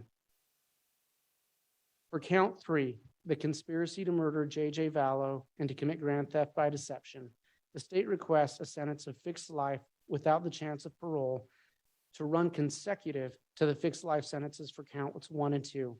Consecutive sentences are justified here by the severity of the crimes, the fact that it involves different victims, and there was an appreciable amount of time between the murders of Tylee and JJ.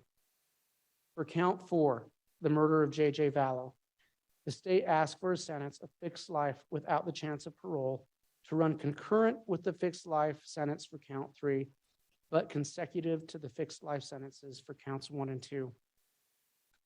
For count 5, the conspiracy to murder Tammy Daybell, The state requests a sentence of fixed life without the chance of parole to run consecutive to the fixed life sentences previously requested.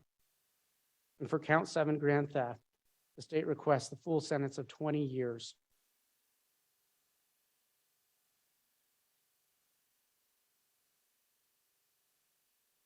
Pursuant to Idaho Code 195307, we request a fine of $5,000 to be paid to the next of kin of Tylee and JJ. I would note that Idaho Code 19-5307 includes a list of crimes, violent crimes, for which that payment to a victim may be granted. And it includes murder, but does not include conspiracy to commit murder. However, we'd also note that under Idaho Code, the punishment for murder is the same as the punishment, the punishment for conspiracy is the same for the punishment to commit murder. And so we'd ask for a $5,000 fine to be paid to the next of kin of Tammy Daybell. We'd ask for an order of restitution to the United States of America Treasury in the amount of $22,545, which amount was proven at trial to be the amount that was stolen from the Department of Treasury. I would note, Your Honor, compared to these other crimes, a grand theft does not seem like a big deal. But I would note that in context of these crimes, this grand theft is a big deal. It shows her contempt, not only for her children, shows her contempt for everybody else, because that money belongs to everyone. Finally, pursuant to Idaho Code 18-112, we would ask for fines of $50,000 for each count of conspiracy and murder, for a total of $250,000 in fines. The state has essentially asked for the maximum sentence allowed under the law. The sentence is not only justified, it is necessary to satisfy the 4 goals of sentencing in Idaho. A sentence less than what the state has requested will not satisfy those goals. And I want to end, Your Honor, where I began. What is the value of a life? What is the value of Tylee Ryan's life? What is the value of JJ Vallow's life? And what is the value of Tammy Daybell's life? Our communities and the people we represent, the value is great, it is immense, and it is immeasurable. No sentence given today will bring those victims back to their loved ones. There is no true justice for murder, so we have to do the best we can. And any sentence that would allow this defendant to even hope for release from prison would send a message that these communities don't value the victims' lives appropriately. Again, in regarding the goals of sentencing, we request this court make its decision pursuant to those goals and through the lens of what justice requires for Tylee, JJ, and Tammy. These crimes were heinous, they were egregious. Again, she murdered her own children. They had a right to depend on her. Tylee and JJ had a right to be protected by her. She betrayed their trust in the most awful and horrific way imaginable. She profited from those murders. The defendant conspired to murder her boyfriend's wife. It wasn't enough to steal or to break the marriage. She wanted Tammy dead. And why? Well, there were $430,000 that they profited from that. And so what does justice for Tylee, JJ, and Tammy require? It requires that this defendant never have a chance for freedom because her victims no longer have that. This defendant forfeit the remainder of her life to prison because her victims were forced to forfeit their lives. What is the value of a life? Thank you.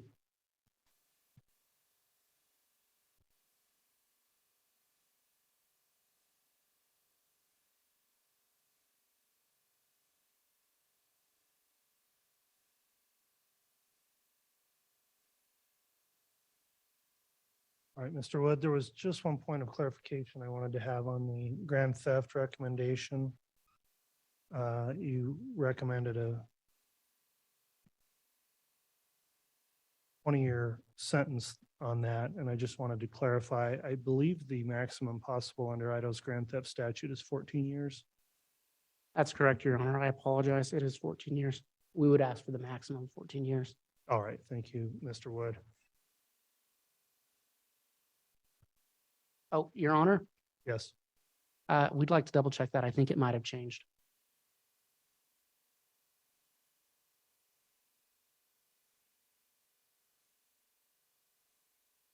Your Honor, I believe that has been changed to 20 years. and I think is that only if it's by extortion? I think there may be a limitation. I'll double check, counsel, and allow the defense to comment on that as well when they have their opportunity to speak. All right, we'll consider the recommendations of the state submitted at this time. I'm going to take a mid-morning break at this point. We do have a court reporter that has to take down all of this verbatim, which is a large task, and others may need to use the restroom. I'll note that given all of the people here, the facilities we have, that it will take some time. So I'll plan on a 30-minute recess, and then I'll have the defense, if they're ready to make their recommendations after the recess. Is that all right, Mr. Thomas? Yes, Your Honor. Okay, we'll take our recess then, and we'll continue with the recommendations of the defense after break. We have been listening to the Lori Vallow sentencing testimony this morning, very emotional victim impact statements. We heard 4 of them. Those were in the courtroom today, either in person or read by the prosecution. There was a statement by Colby Ryan, who is Lori Vallow's only living child, the older brother of both JJ and Tylee Ryan. A statement by Colby read by the prosecutor. The others, they're in person to deliver their victim impact statement. And definitely, they spoke about the victims in this case and said mostly that today is about the victims. It's not about Lori, but instead really drawing attention to the life that these 3 people lived. These 3 people, Tammy Daybell, JJ Ryan, and Tylee Ryan. Of course, Lori Vallow now convicted of conspiring to kill all 3. So the prosecution has just finished speaking. They did say that they want the maximum sentence, and they've asked for those sentences to be delivered consecutively for the different victims. And so the judge will take that into consideration. So you just heard Judge Stephen Boyce. He is going to take about a 30-minute recess. So they have been in court since about 9 o'clock this morning. That's when the proceedings began. So they're going to take a 30-minute break, and then we will hear from the defense attorneys. So this will be their opportunity. We heard that they have submitted about 660 pages of information about Lori Vallow, her history, her mental health, things that they believe that the judge should consider in a pre-sentence investigation. However, of those 660 pages, only 27 were actually put into the report for the judge to consider. So it will be interesting to see what the defense attorneys present today in court, and we will hear that in about 30 minutes. So stay with us right here for all of our coverage. We will continue to cover the Lori Vallow sentencing throughout the day right here on KTVB.com.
much do you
Like, and I like that she spoke directly to Lori, and she's like, yeah, everything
Vallow sentencing. We are expecting now to hear from defense attorneys.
So we are waiting now for Judge Stephen Boyce to return to the courtroom after about a 30-minute recess.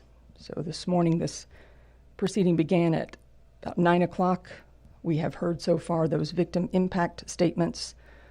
We read 4 of them. Actually, we heard from 5 different impact statements. One of them read in addition to her own. That was the sister of Tammy Daybell. She also read a statement from their father. So that was 2 impact statements in one. And then there were 3 others, 2 in person and 1 read into the record in the court. So after about a 30-minute recess, Judge Boyce expected to return any minute now and continue the proceedings. The only thing left here is to hear from defense attorneys. So they have an opportunity to speak on behalf of their client, Lori Vallow Daybell, and they will also make a recommendation on what they believe is just sentencing.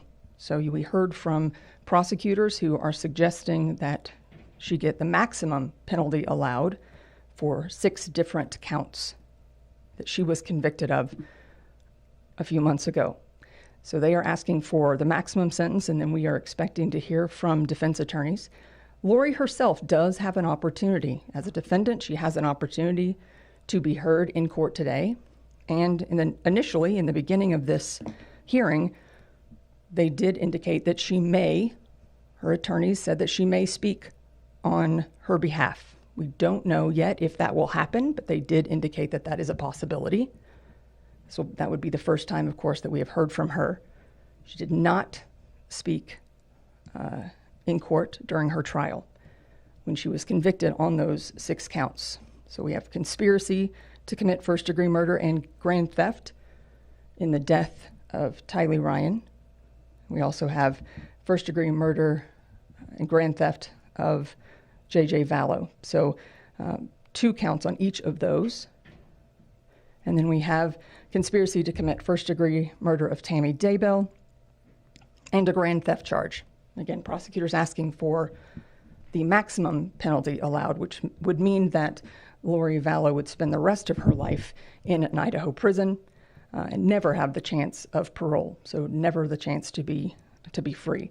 Prosecutors also brought up during the hearing earlier today that she does still face charges in Maricopa County, Arizona, in relation to the death of her former husband, the late Charles Vallow, who was killed by Alex Cox. That's Lori's brother, who is now deceased himself. But she does face 2 charges there, and so they did bring that up. Of course, that would be a completely separate trial, completely separate sentencing. But their point is that there is additional charges, which then speaks to kind of her history, behavior prior to this case, things that the judge may want to take into consideration when deciding the sentence. Judge Boyce now coming back. We will go back to Fremont County Courthouse to continue the sentencing hearing of Lori Vallow.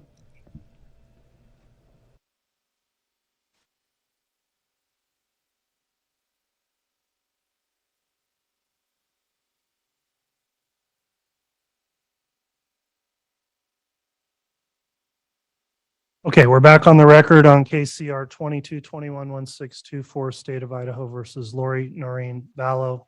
This is the sentencing hearing. We took a mid-morning break. The state concluded its sentencing recommendations, and the defense may now present theirs. The court would also thank everyone for complying with the conduct order in effect and not having any disturbances throughout the morning. I appreciate everyone continuing to comply with that order. With that in mind, then, Mr. Thomas, is the defense ready to present their recommendations? We are, Your Honor. All right, Mr. Thomas, you can proceed. Would the court prefer if I stand, or is it okay for me to sit, given the acoustics in the room? I think it'd probably be better if you remain seated to pick up the recording on the record. Very good, Your Honor. Thank you. Your Honor, some 20 years ago, I was sworn into the bar and took a sacred oath to uphold the Constitution. And part of upholding that Constitution is making sure that the state meets their burden on criminal cases. They're required to prove beyond a reasonable doubt every aspect of the case. And I used to be a prosecutor back in the day, 20 years ago. I understand the burden and I understand the weight that they carry. I enjoyed the job, but it was a bit of a commute. And after a couple of years, I found a job that was closer to home, gave me a little more opportunity to be with my family. And so I took the job, but I was going to be a job as a public defender. And it was hard. I was torn because people would come to me and they would say, you know, how can you do that? How can you represent people that are charged with such horrible and terrible things? And so I went to my wife, one of my best and greatest counselors, and I said, what do you think of all this? And she told me, John, I don't think Jesus Christ was a prosecutor. He is our greatest advocate. And I sit beside Lori Vallow, and I hope and pray for words that he would have me say. And so I've reflected upon this day and this hour for a long time, several weeks. And the message that I think I need to tell the court, and the recommendation that I need to give to the court regarding Ms. Vallow, is a message of peace and love and joy and hope. First of all, peace. There are so many victims in this case. So many lives have been touched in a negative way. There is devastation and destruction surrounding this case. 3 deaths. And my heart aches. It truly does, as does the rest of my team, Jim and Brandon and all of our experts. We ache with the victims in this case. There's a lot of hurt surrounding this case, and not just the direct victims. As the court is well aware, there are cousins and uncles and aunts and people just in the general public who have been touched by this case. And that hurt can sometimes be manifest as hate. And I think that Lori Daybell is probably the most hated woman in America right now, and maybe in the world. But that hate will never bring closure to the victims. That hate will never bring about the healing to those who are hurt by this case. And hate will never bring about peace. Martin Luther King Jr. once said that hate cannot drive out hate. Only love can do that. Darkness cannot drive out darkness. Only light can do that. So how do we stop the hurt and the pain and the loss? And I've heard from a number of people today who've talked about JJ never being able to reach his milestones or his 21st birthday, or we wouldn't know what Tylee was going to be when she grew up. We'll never see her playing in the front yard with her children. We'll never know. We'll never know what Tammy's students make of themselves as they grow up. But we need peace to replace the hurt. And that peace and that healing will only come about by love and compassion. And I hope that each person that's touched by this case, whether they're a family member or a friend or just someone who has followed this case from the beginning, I hope they can heal and find some semblance of peace again, because this world needs peace. Which brings me to love. And I think that's how we're going to get back to peace. And Lori, if she could speak to each one of those people who have been hurt by this case or been affected by this case in a negative way, her message would be one of love. Her motto is, love is the key. And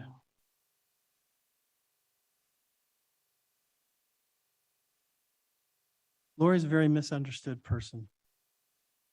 People that know her, and I mean really know her, get the chance to know her the way that I did, the way that her family knows her,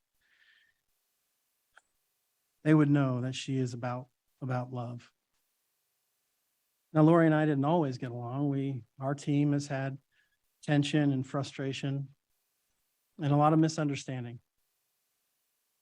But overwhelmingly, an overarching concept behind Lori and everything that she says to us and everything that she does is love.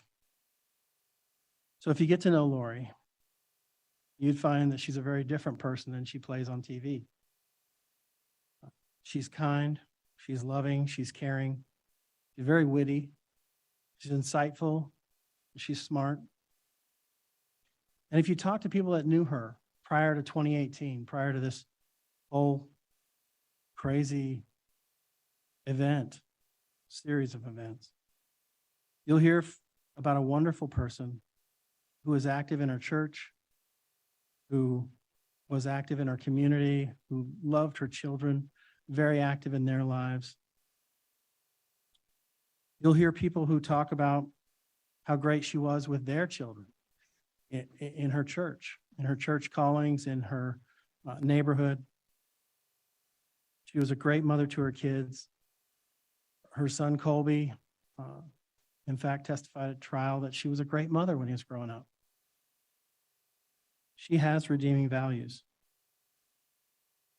Kay Woodcock sang her praises today, that Lori was a great mom and that Kay allowed JJ, Canaan, to be adopted by Lori and Charles.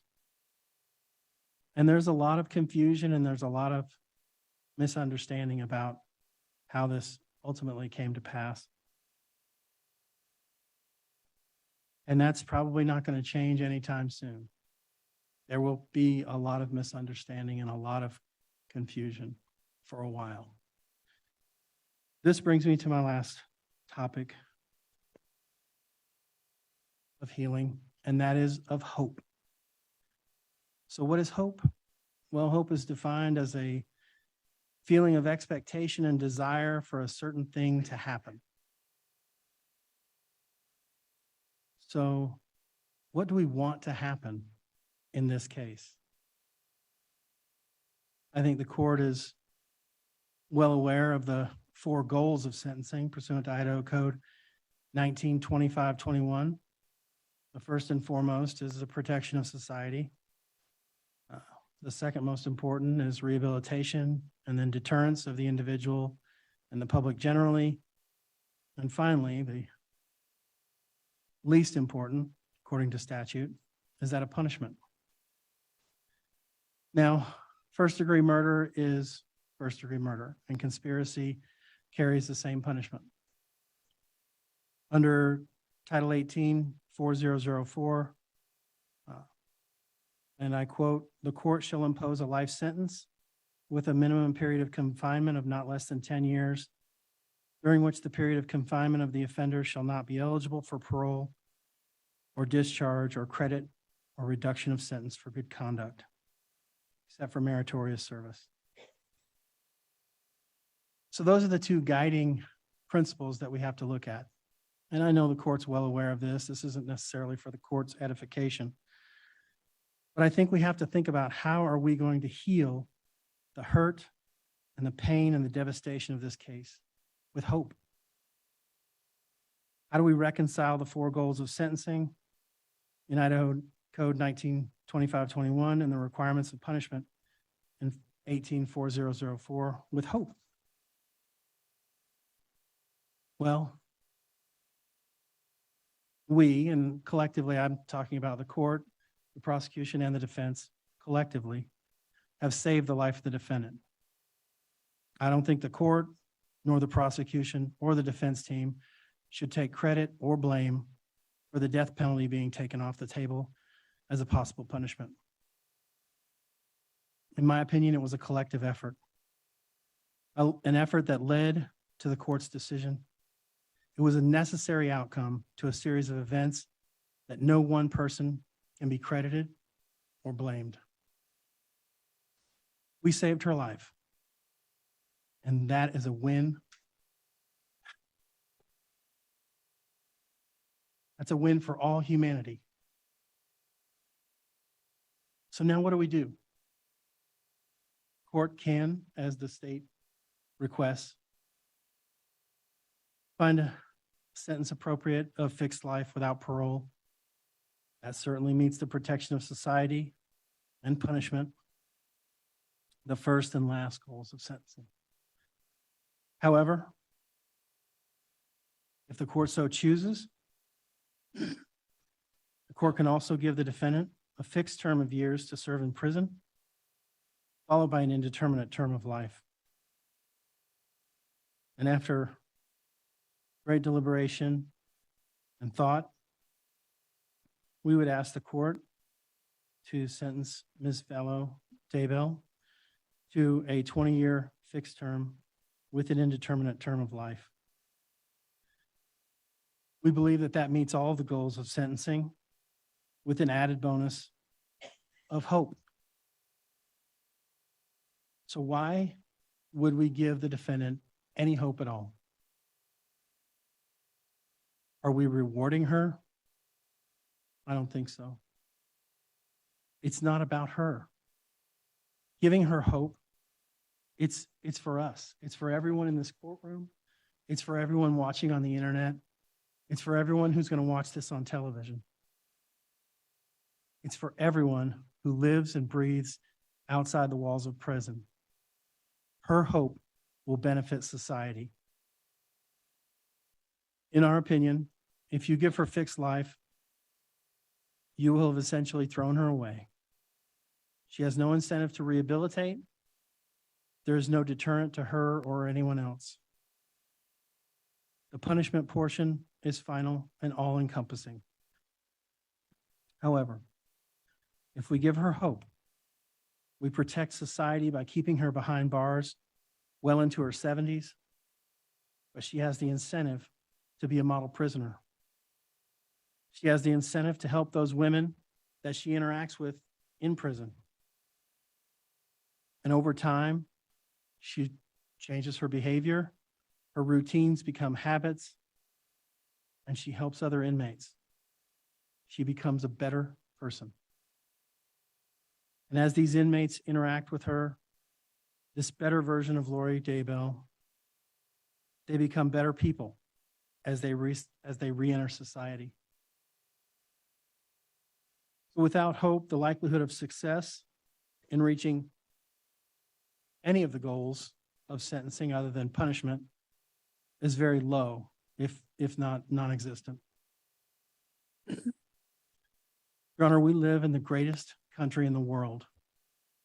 We can do this. We can't bring JJ back. We will never reach those milestones. We can't bring Tylee back. She'll never have children of her own. And we can't bring Tammy back. She'll never visit with her grandkids or teach a young student in the library or in her computer class. But we can try to bring others up who go to prison to a higher level than they are when they went in. And I think that's important. And I think that's a testament to JJ and to Tylee and to Tammy. I think that gives them something to carry on in the future. Forgetting about Lori Daybell is not the way that we're going to heal. Remembering JJ, remembering Tylee, remembering Tammy, and allowing Lori to be the best person that she can be in a prison setting, to help other people in that prison setting. That's how we're going to get the benefit out of Lori. The benefit to society of giving Lori Daybell hope far outweighs any detriment. And what do we have to lose by giving a woman in her 70s an opportunity to go before a parole board and to ask for release? There's not even any guarantee that she will be released in her 70s. But that hope is what's going to drive progress in this case. So in summation, we need to heal in order to have peace. Peace comes through love. Love is manifested in this case through hope. We ask the court to show mercy and look to the future. We ask the court for a 20-year fixed term plus life indeterminate, concurrent for all 5 counts of murder and conspiracy to commit murder. We would ask the court to give Lori Daybell a 14-year concurrent sentence for the grand theft to run concurrent with each one of the other charges. We can do this, Judge. We can move forward towards peace again and heal, which is what we really need to do. Thank you, Your Honor. All right, thank you for the recommendations, Mr. Thomas. All right, Ms. Vallow, before I impose sentence, if you choose, you may address the court. This is known as the right of allocution, which permits you to make a statement on your own behalf or present any information in mitigation of the punishment for the crimes you've committed. And let me inquire at this time, do you wish to address this court? All right, very well, you may make your statement.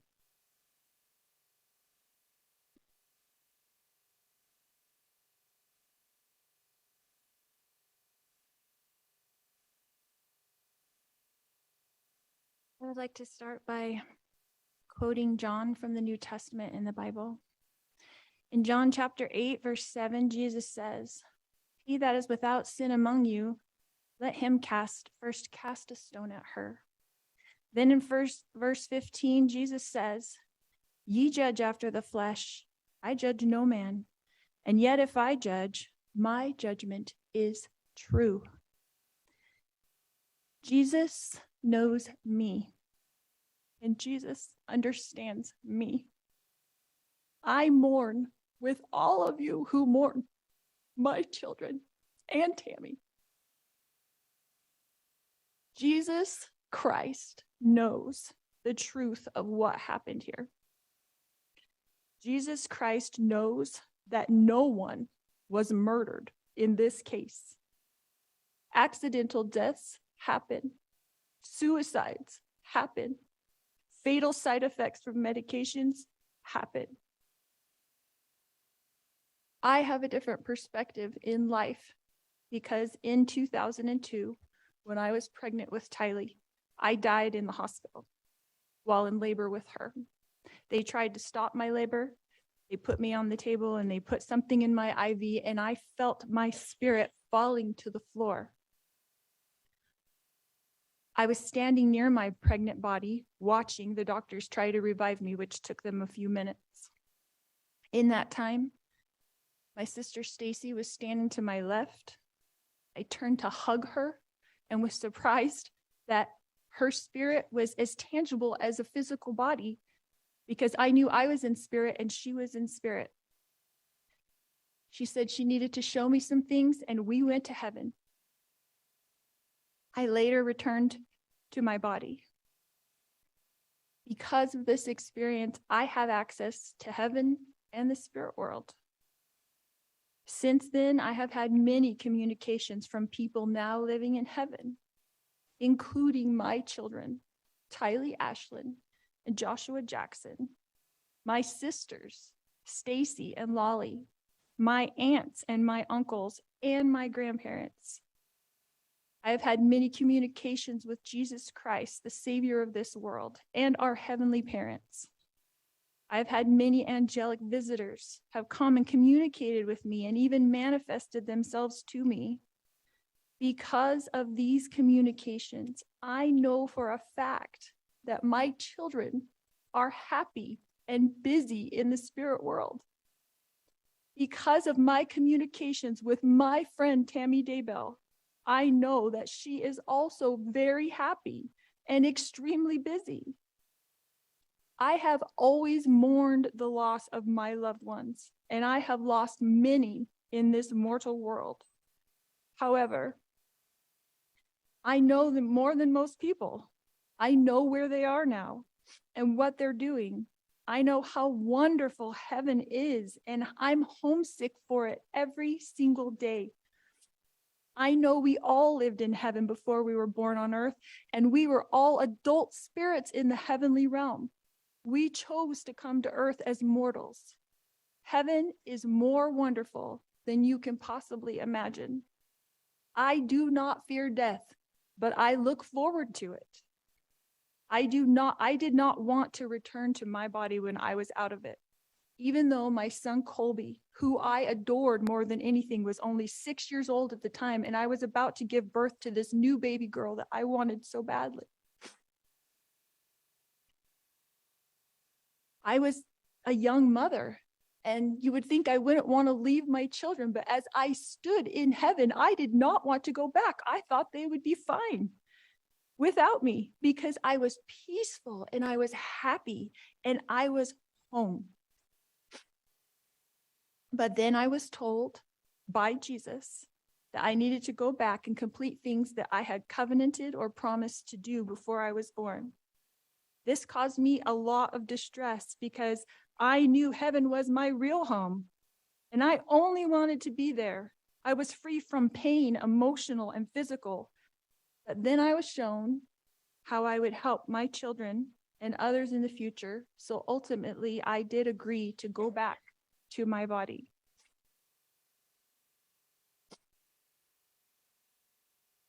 Tylee has visited me. She is happy and very busy. Tylee is free now from all the pains of her life. Tylee suffered horrible physical pain her whole life. I sat with Tylee in the hospital year after year after year while she screamed in pain when the morphine wasn't even enough to take away the pain of her pancreatitis. I sat there while she cried and I held back her hair while she threw up. And I am the only person on this earth who knows how much Tylee suffered in her life. She had pain every single day. She never felt good. Her body did not work right. And I don't know if that was from complications from me dying while she was being born or something else, but she had a very difficult life. She was sexually abused by her own biological father since she was 3 years old, and she was forced by family court to go visit him for 10 years against her will. I fought for her in court. I protected her. I tried to protect her with my whole life. I tried to protect her. I worried about her. every single day. Tylee had to get her GED because she couldn't go to school every day because she never felt good. She felt sick. Nobody knows this because Tylee, like myself, tries to put on a good front, tries to be a happy person, tries to have hope in life, tries to know that she's here for a purpose and that she has an eternal purpose to be on this earth. But I never stopped worrying about her. One of the times that Tylee came to me as a spirit after she died, she commanded me, and she said to me, "Stop worrying, Mom. We are fine." She knows how I worry and how I miss her. The first time JJ visited me after he passed away, he put his arm around me and he said to me, "You didn't do anything wrong, Mom. I love you. And I know you loved me every minute of my life." JJ, Joshua Jackson, was an adult spirit, and he was very, very tall when he put his arm around me. He is busy, he is engaged, he has jobs that he does there, and he is happy where he is. His life was short, but JJ's life was meaningful. JJ was a wonderful person and touched the lives of everyone, and I adored him every minute of his life. My eternal friend, Tammy Daybell, has visited me on several occasions. She came to bring me peace and comfort, and I know that she is extremely busy helping her family, especially her children and grandchildren, and I have a great love for Tammy.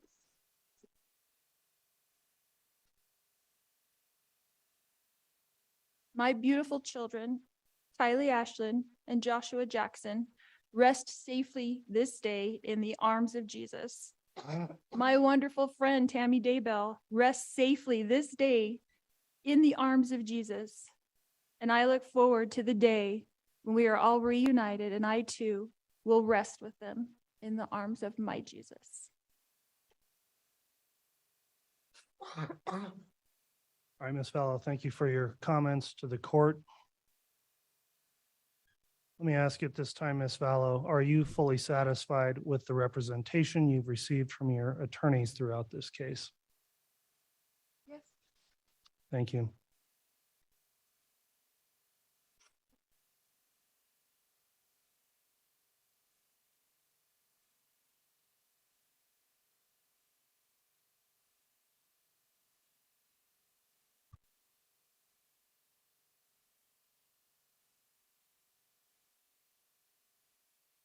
All right, the court will conclude then with my own review of the matter and then pronounce sentence. Ms. Vallow, based on the jury's verdict of guilty in this case, it is the judgment of this court that you're guilty of the following counts of the amended indictment. Count 1, conspiracy to commit first-degree murder of Tylee Ryan and grand theft by deception. Count 2, first-degree murder of Tylee Ryan. Count 3, conspiracy to commit first-degree murder of Joshua Jackson Vallow and grand theft by deception. Count 4, first-degree murder of Joshua Jackson Vallow. Count 5, conspiracy to commit first-degree murder of Tammy Daybell. And count 7, grand theft. I've carefully reviewed the record of this case, beginning with your prior criminal history. Very notably, you're 50 years old. These are first convictions you've ever had. I will note, however, in addition to these convictions, you have 2 additional conspiracy to commit first-degree murder cases pending in Arizona. And it's somewhat incredible in this case that seeing you've gone from no criminal history in your life to now having been convicted of 2 counts of first-degree murder, 3 counts of conspiracy to commit first-degree murder, and you continue to face more additional counts of conspiracy to commit first-degree murder in another state. I've looked at the recommendations in the pre-sentence investigation report. It ultimately recommends a prison sentence stating, quote, incarceration under the custody of the Idaho Board of Correction.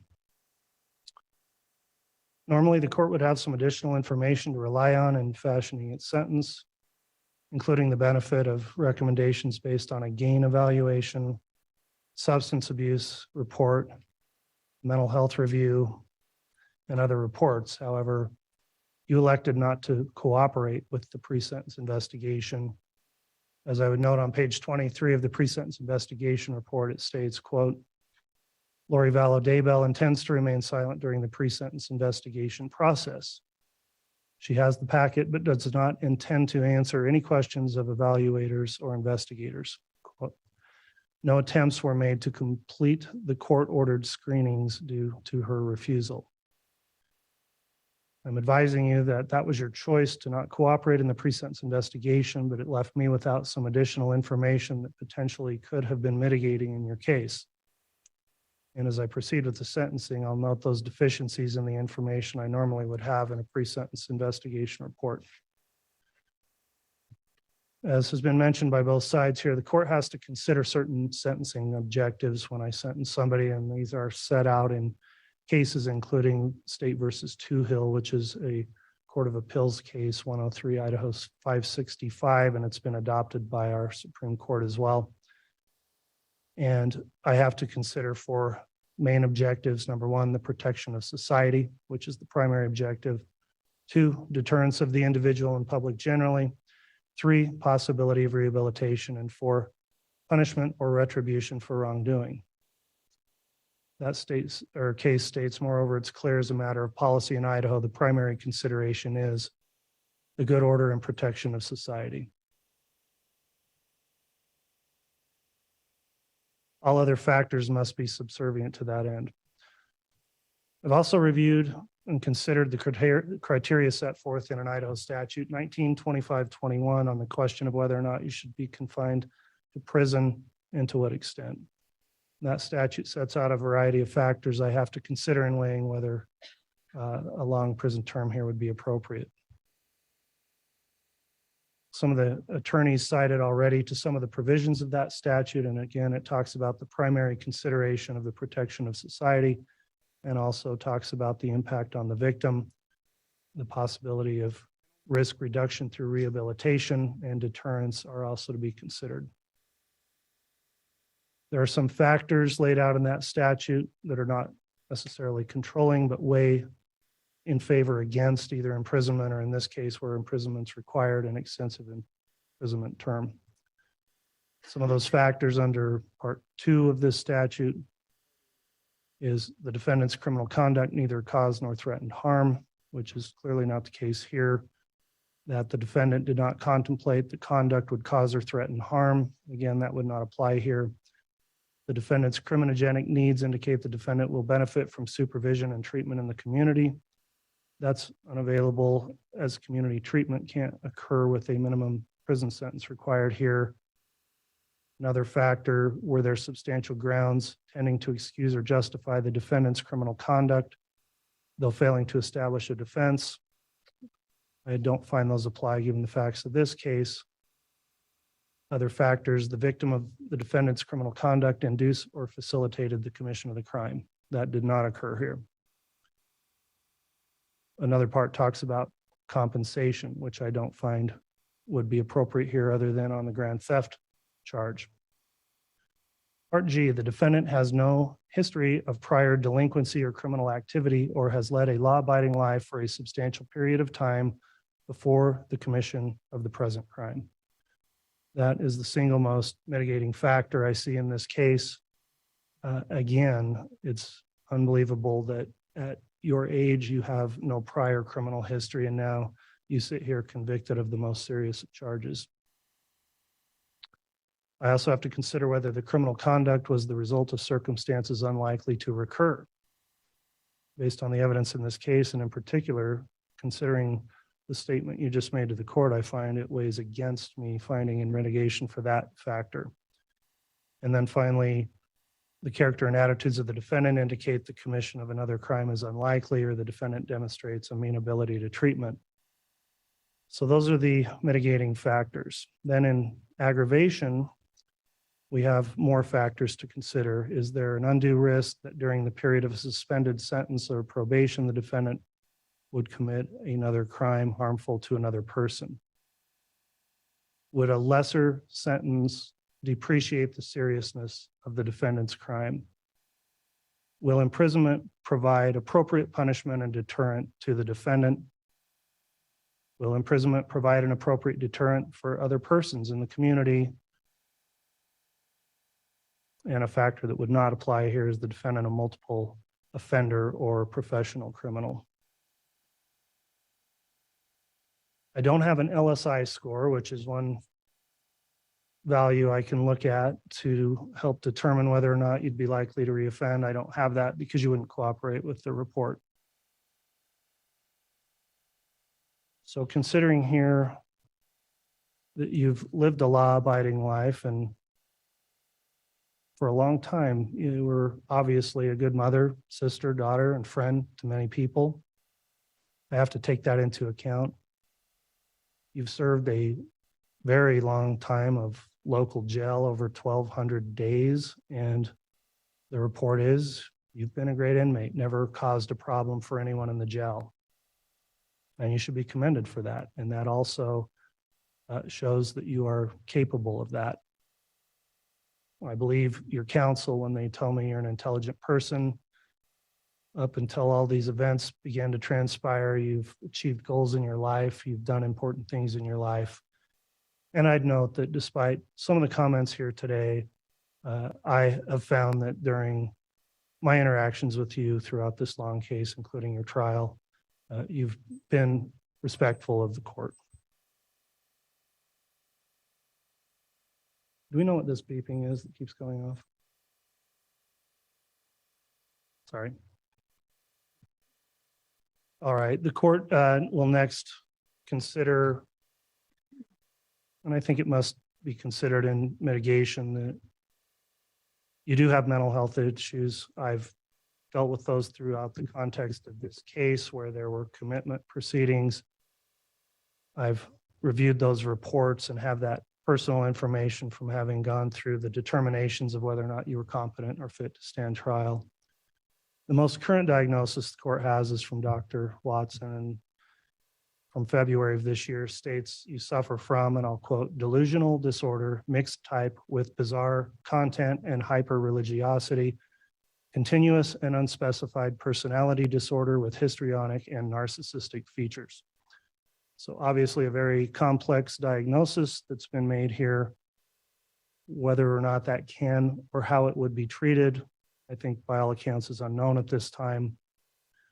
I've reviewed your personal history, including statements from your own immediate family members, and it's clear that something radically changed in you that led you to where you are today.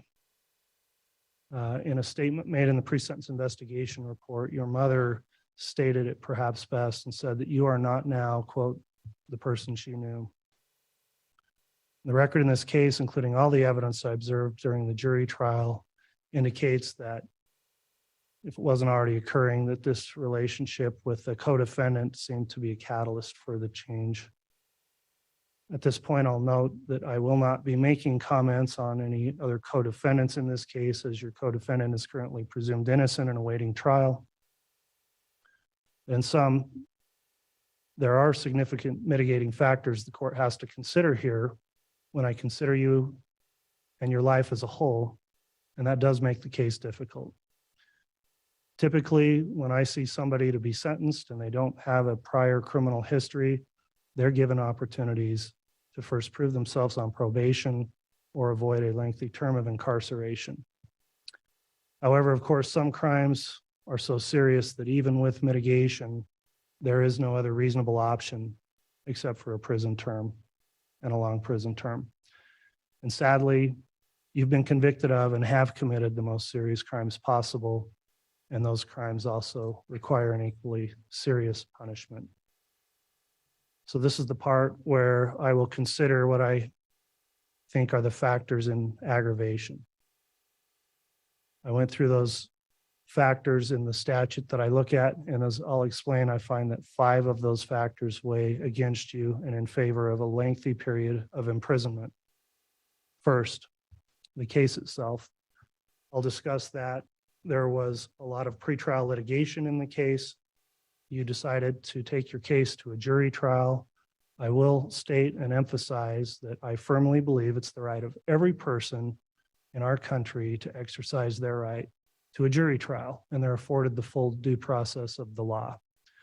It's been somewhat disheartening to me to realize that there are many people who think that they can predetermine a case and somebody shouldn't be afforded their full rights of due process before they are convicted of a crime. Well, I didn't make all of the rules that govern criminal cases, but I took an oath to uphold the rules that are there. And I make every effort to ensure that people's due process is protected, because that's an important duty of mine. Everyone has a right to be presumed innocent, and everyone in a criminal case does have a right to a jury trial. Sometimes I feel like maybe too many cases settle, and there should be more trials because it's a right people are entitled to exercise. You exercise that right, and I in no way hold it against you that you decided to have your case determined by a jury. That's your right, and it does not impact or influence my decision in sentencing. Before trial, I did not delve into all of the evidence or facts of this case and only address those when necessary to make rulings on motions, because I wanted to keep objective through the proceedings and remain impartial. You were afforded all of your due process in this case, and ultimately, after presentation of the evidence, a jury did find you guilty on all counts. I bring that up now because when there is a trial, I learn and see all of the facts along with the jurors.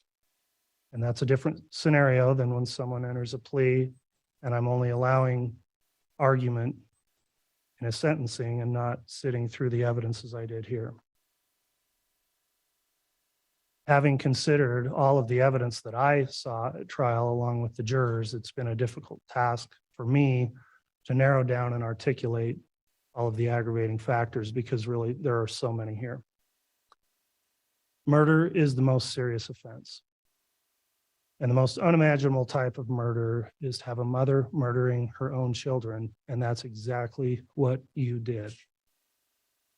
You were involved in and guilty of conspiring to murder another group of children's mother, Tammy Daybell, who had children of her own. And despite the jury convicting you with overwhelming evidence, you still sit here before the court today and said you didn't do it. You came here to East Idaho, where I've spent my life, and moved here from another place already with plans in progress to make your children disappear. The evidence bore that out at trial.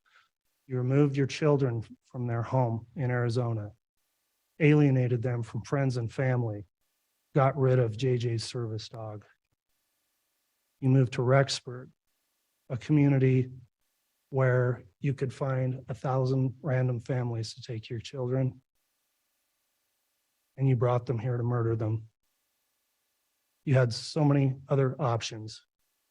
You could have gotten divorced. You could have found someone to take care of those kids. But as the state was able to prove at trial, you chose the most evil and destructive path possible. You killed those children, according to the state's theory, and I believe it, to remove them as obstacles and to profit financially. You justified all of this by going down a bizarre religious rabbit hole, and clearly you are still down there. While you were enjoying your new life in Hawaii, countless law enforcement officers, family members, and volunteers were searching for your children. And I don't think to this day you have any remorse for the effort and heartache you caused for others who looked for your children when you knew where they were and knew they were dead. They were found dead, burned, mutilated, and dismembered, and buried like animals. After you knew they were dead, you collected public funded assistance payments meant for them, and that was blood money you kept for yourself. And that's the grand theft charge you've been convicted of. Your sister, your son talked to you, begged with you, while you were in the jail during phone calls I heard at trial. And those were very sad and difficult calls to hear. And you didn't provide any assistance or comfort to them. During the trial, when the evidence came out about how these children were found and the state they were in, you wanted to be excused and not have to watch the evidence, and were fine to let all the other people in the courtroom, including the jurors, have to bear through that. However, I ruled that you did have to sit and watch and see the result of your heinous crimes. The jurors in your case fulfilled their duty admirably. All 18 jurors we had, because we had alternates, went through the entire trial and faithfully fulfilled all their obligations and all the instructions. So we were able to get impartial jurors who weren't already tainted by pretrial publicity to decide your case. And I do thank the jurors publicly for the service they rendered. Those jurors I noted during the trial were very good at keeping their emotions in check and keeping stone-faced, as they're supposed to do, and be objective until the case is done and submitted. However, I did note at certain times during the trial, such as when there were videos and pictures shown of you in Hawaii at this time frame when JJ and Tylee were lying in shallow graves, the disgust on the faces of those jurors was evident, and shocking revelations about what happened here just kept coming through the trial. The crime scene was a horrific thing to have to review, and there's images that I will never get out of my mind, and I'm just looking at the pictures. Law enforcement officers who had to deal with the aftermath of what you did, I'm sure were traumatized, and I know it was traumatic as well for the jurors who had to sit through and see the photographs of these dead and mutilated and buried children. For those people who loved and cared about JJ and Tylee and Tammy Daybell, to have to see those photographs of them through trial of their dead and desecrated bodies must have been devastating. Tammy Daybell was murdered as a result of your conspiracy. She was, by all accounts, a healthy, happy mother and wife through a lot of her life. And you were out shopping for wedding rings to marry her husband while she was still alive. You were planning a wedding to her husband while she was still alive. You haven't shown any remorse for any of those actions. And she ended up being murdered, buried, had to be disinterred later so an autopsy could be performed in order to prove the evidence of what you had done. She didn't deserve any of that. You took her life away. You destroyed that family, fractured it to the point where, in the information I've had through the PSI, there are relationships that will probably never be mended that have rippled as a result of what's happened.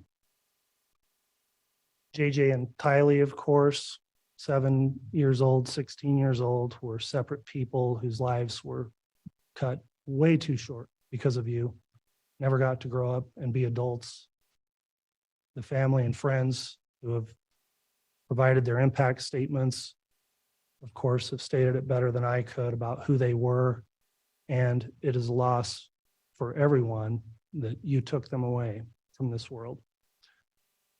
And it is the most shocking thing, really, I can imagine, is that a mother killed her own children and you simply have no remorse for it. Even sitting here today, there's no remorse for what you did. After all of this evidence through trial, you haven't shown any remorse. You haven't said you're sorry. You haven't done anything to seek leniency from this court. There's been a lot of people during trial and here who have explained the devastation you're responsible for, and you've forever altered the lives, not in a good way, for many, many people, destroying family relationships, taking people away that were loved, cared for, and needed. You may not believe to this day that you've done anything wrong, and you still may think you're justified by your religious beliefs for what happened here. I'm not here to judge that, but I don't believe that any God in any religion would want to have this happen, what happened here. And your crimes are heinous and egregious, and that alone can constitute a major aggravating factor that requires me to impose a serious length of incarceration.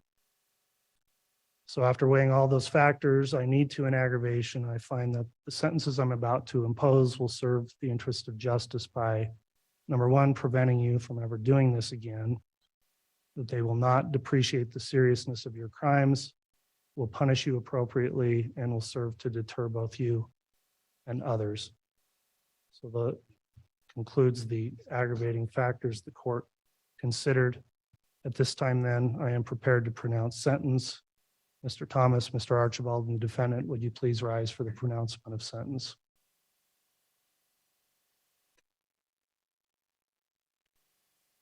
Based on all the relevant circumstances, including the evidence and recommendations presented in court today, it's the judgment of this court. Ms. Vallow, you'll be sentenced as follows.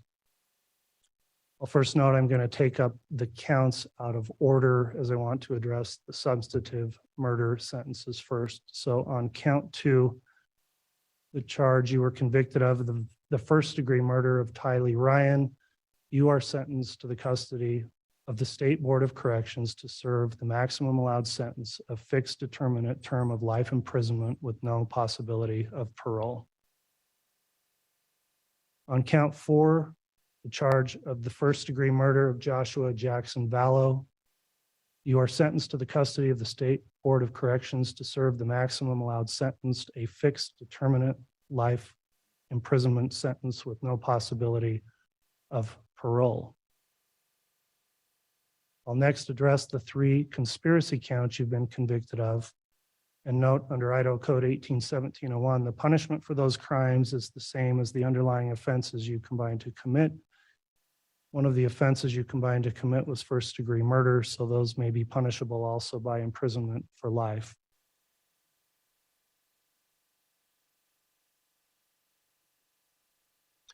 When I look at what the appropriate sentences should be for the conspiracy charges, at first I wondered if they should be as long of a term or serious as the substantive murder charges. However, what I've concluded is that these conspiracy convictions merit the same grave punishment for several reasons. First, the conspiracies in which you engaged in have had far-reaching impacts on many people besides the deceased victims.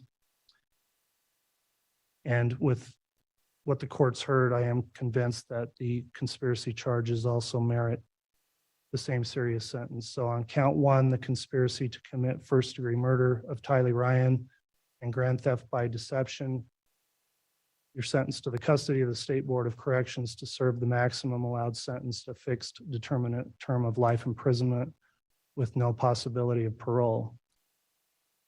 On count 3, the conspiracy to commit first-degree murder of Joshua Jackson Vallow and grand theft by deception, you're sentenced to the custody of the State Board of Corrections to serve the maximum allowed sentence, a fixed determinate term of life imprisonment with no possibility of parole. And on count 5, the conspiracy to commit the first-degree murder of Tammy Daybell, you're sentenced to the custody of the State Board of Corrections to serve the maximum allowed sentence, a fixed determinate term of life imprisonment with no possibility of parole.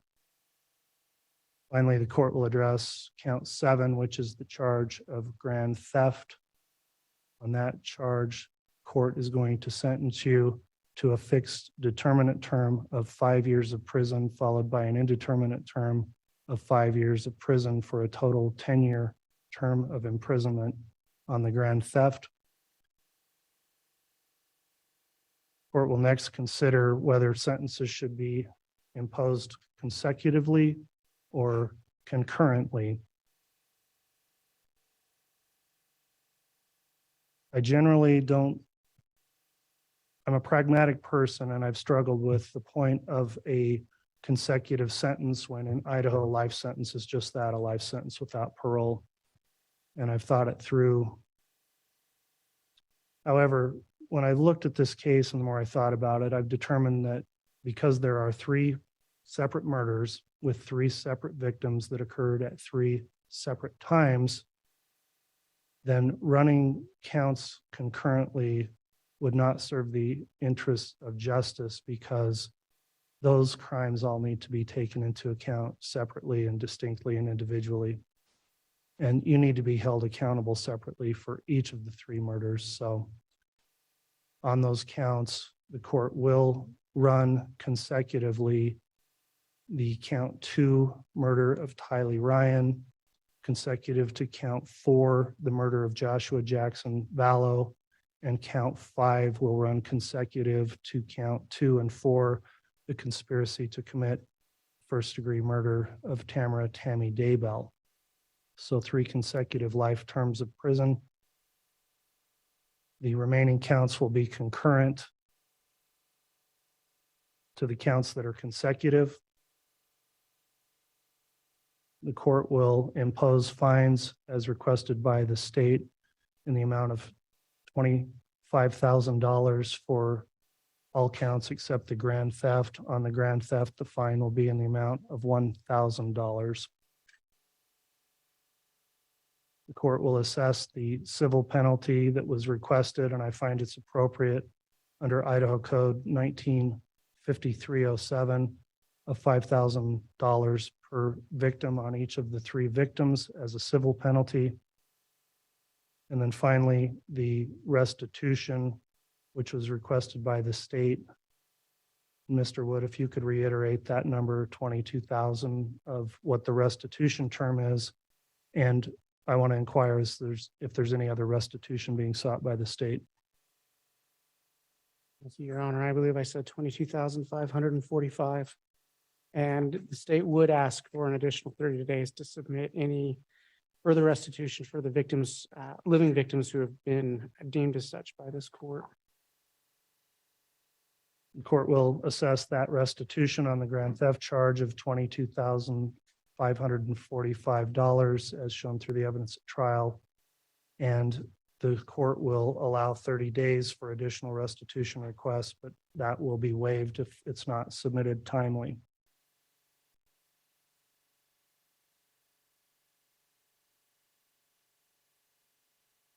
That'll conclude the court's sentencing on the charges. Mr. Thomas, do you have any questions on the sentence? No, Your Honor, thank you. All right, Mr. Wood, do you have any questions? No, thank you. All right, counsel, before we conclude, and Ms. Vallow, importantly, I need to advise you of the rights you have now. You do have the right to appeal to the Idaho Supreme Court from this judgment of conviction, and you have a right to be represented by an attorney if you appeal. You're also advised if you can't afford an attorney, an attorney will be appointed for you at public expense, and you only have 42 days to file an appeal. You also have the right to seek relief from my judgment under Idaho Criminal Rule 35. You have 120 days to file that motion if you believe a correction or reduction of this sentence is appropriate because it was either illegal or too harsh. And finally, you may also have rights to seek relief under the Idaho Uniform Post-Conviction Relief Act. Those actions have to be filed within 1 year from the day your right to appeal expires. Do you understand those appellate rights? All right, she acknowledged yes. The defendant will be required to submit DNA samples upon remand to the Idaho Department of Corrections. I'll ask the attorneys to please turn in any copies of the pre-sentence investigation reports or addenda, so those can be kept in confidence and additional copies will be destroyed. And Ms. Vallow Daybell, you are hereby remanded to the custody of the Sheriff of Fremont County to be delivered to the proper authorities of the Idaho Department of Corrections for execution of this sentence. Thank you, ladies and gentlemen. That'll conclude our sentencing hearing.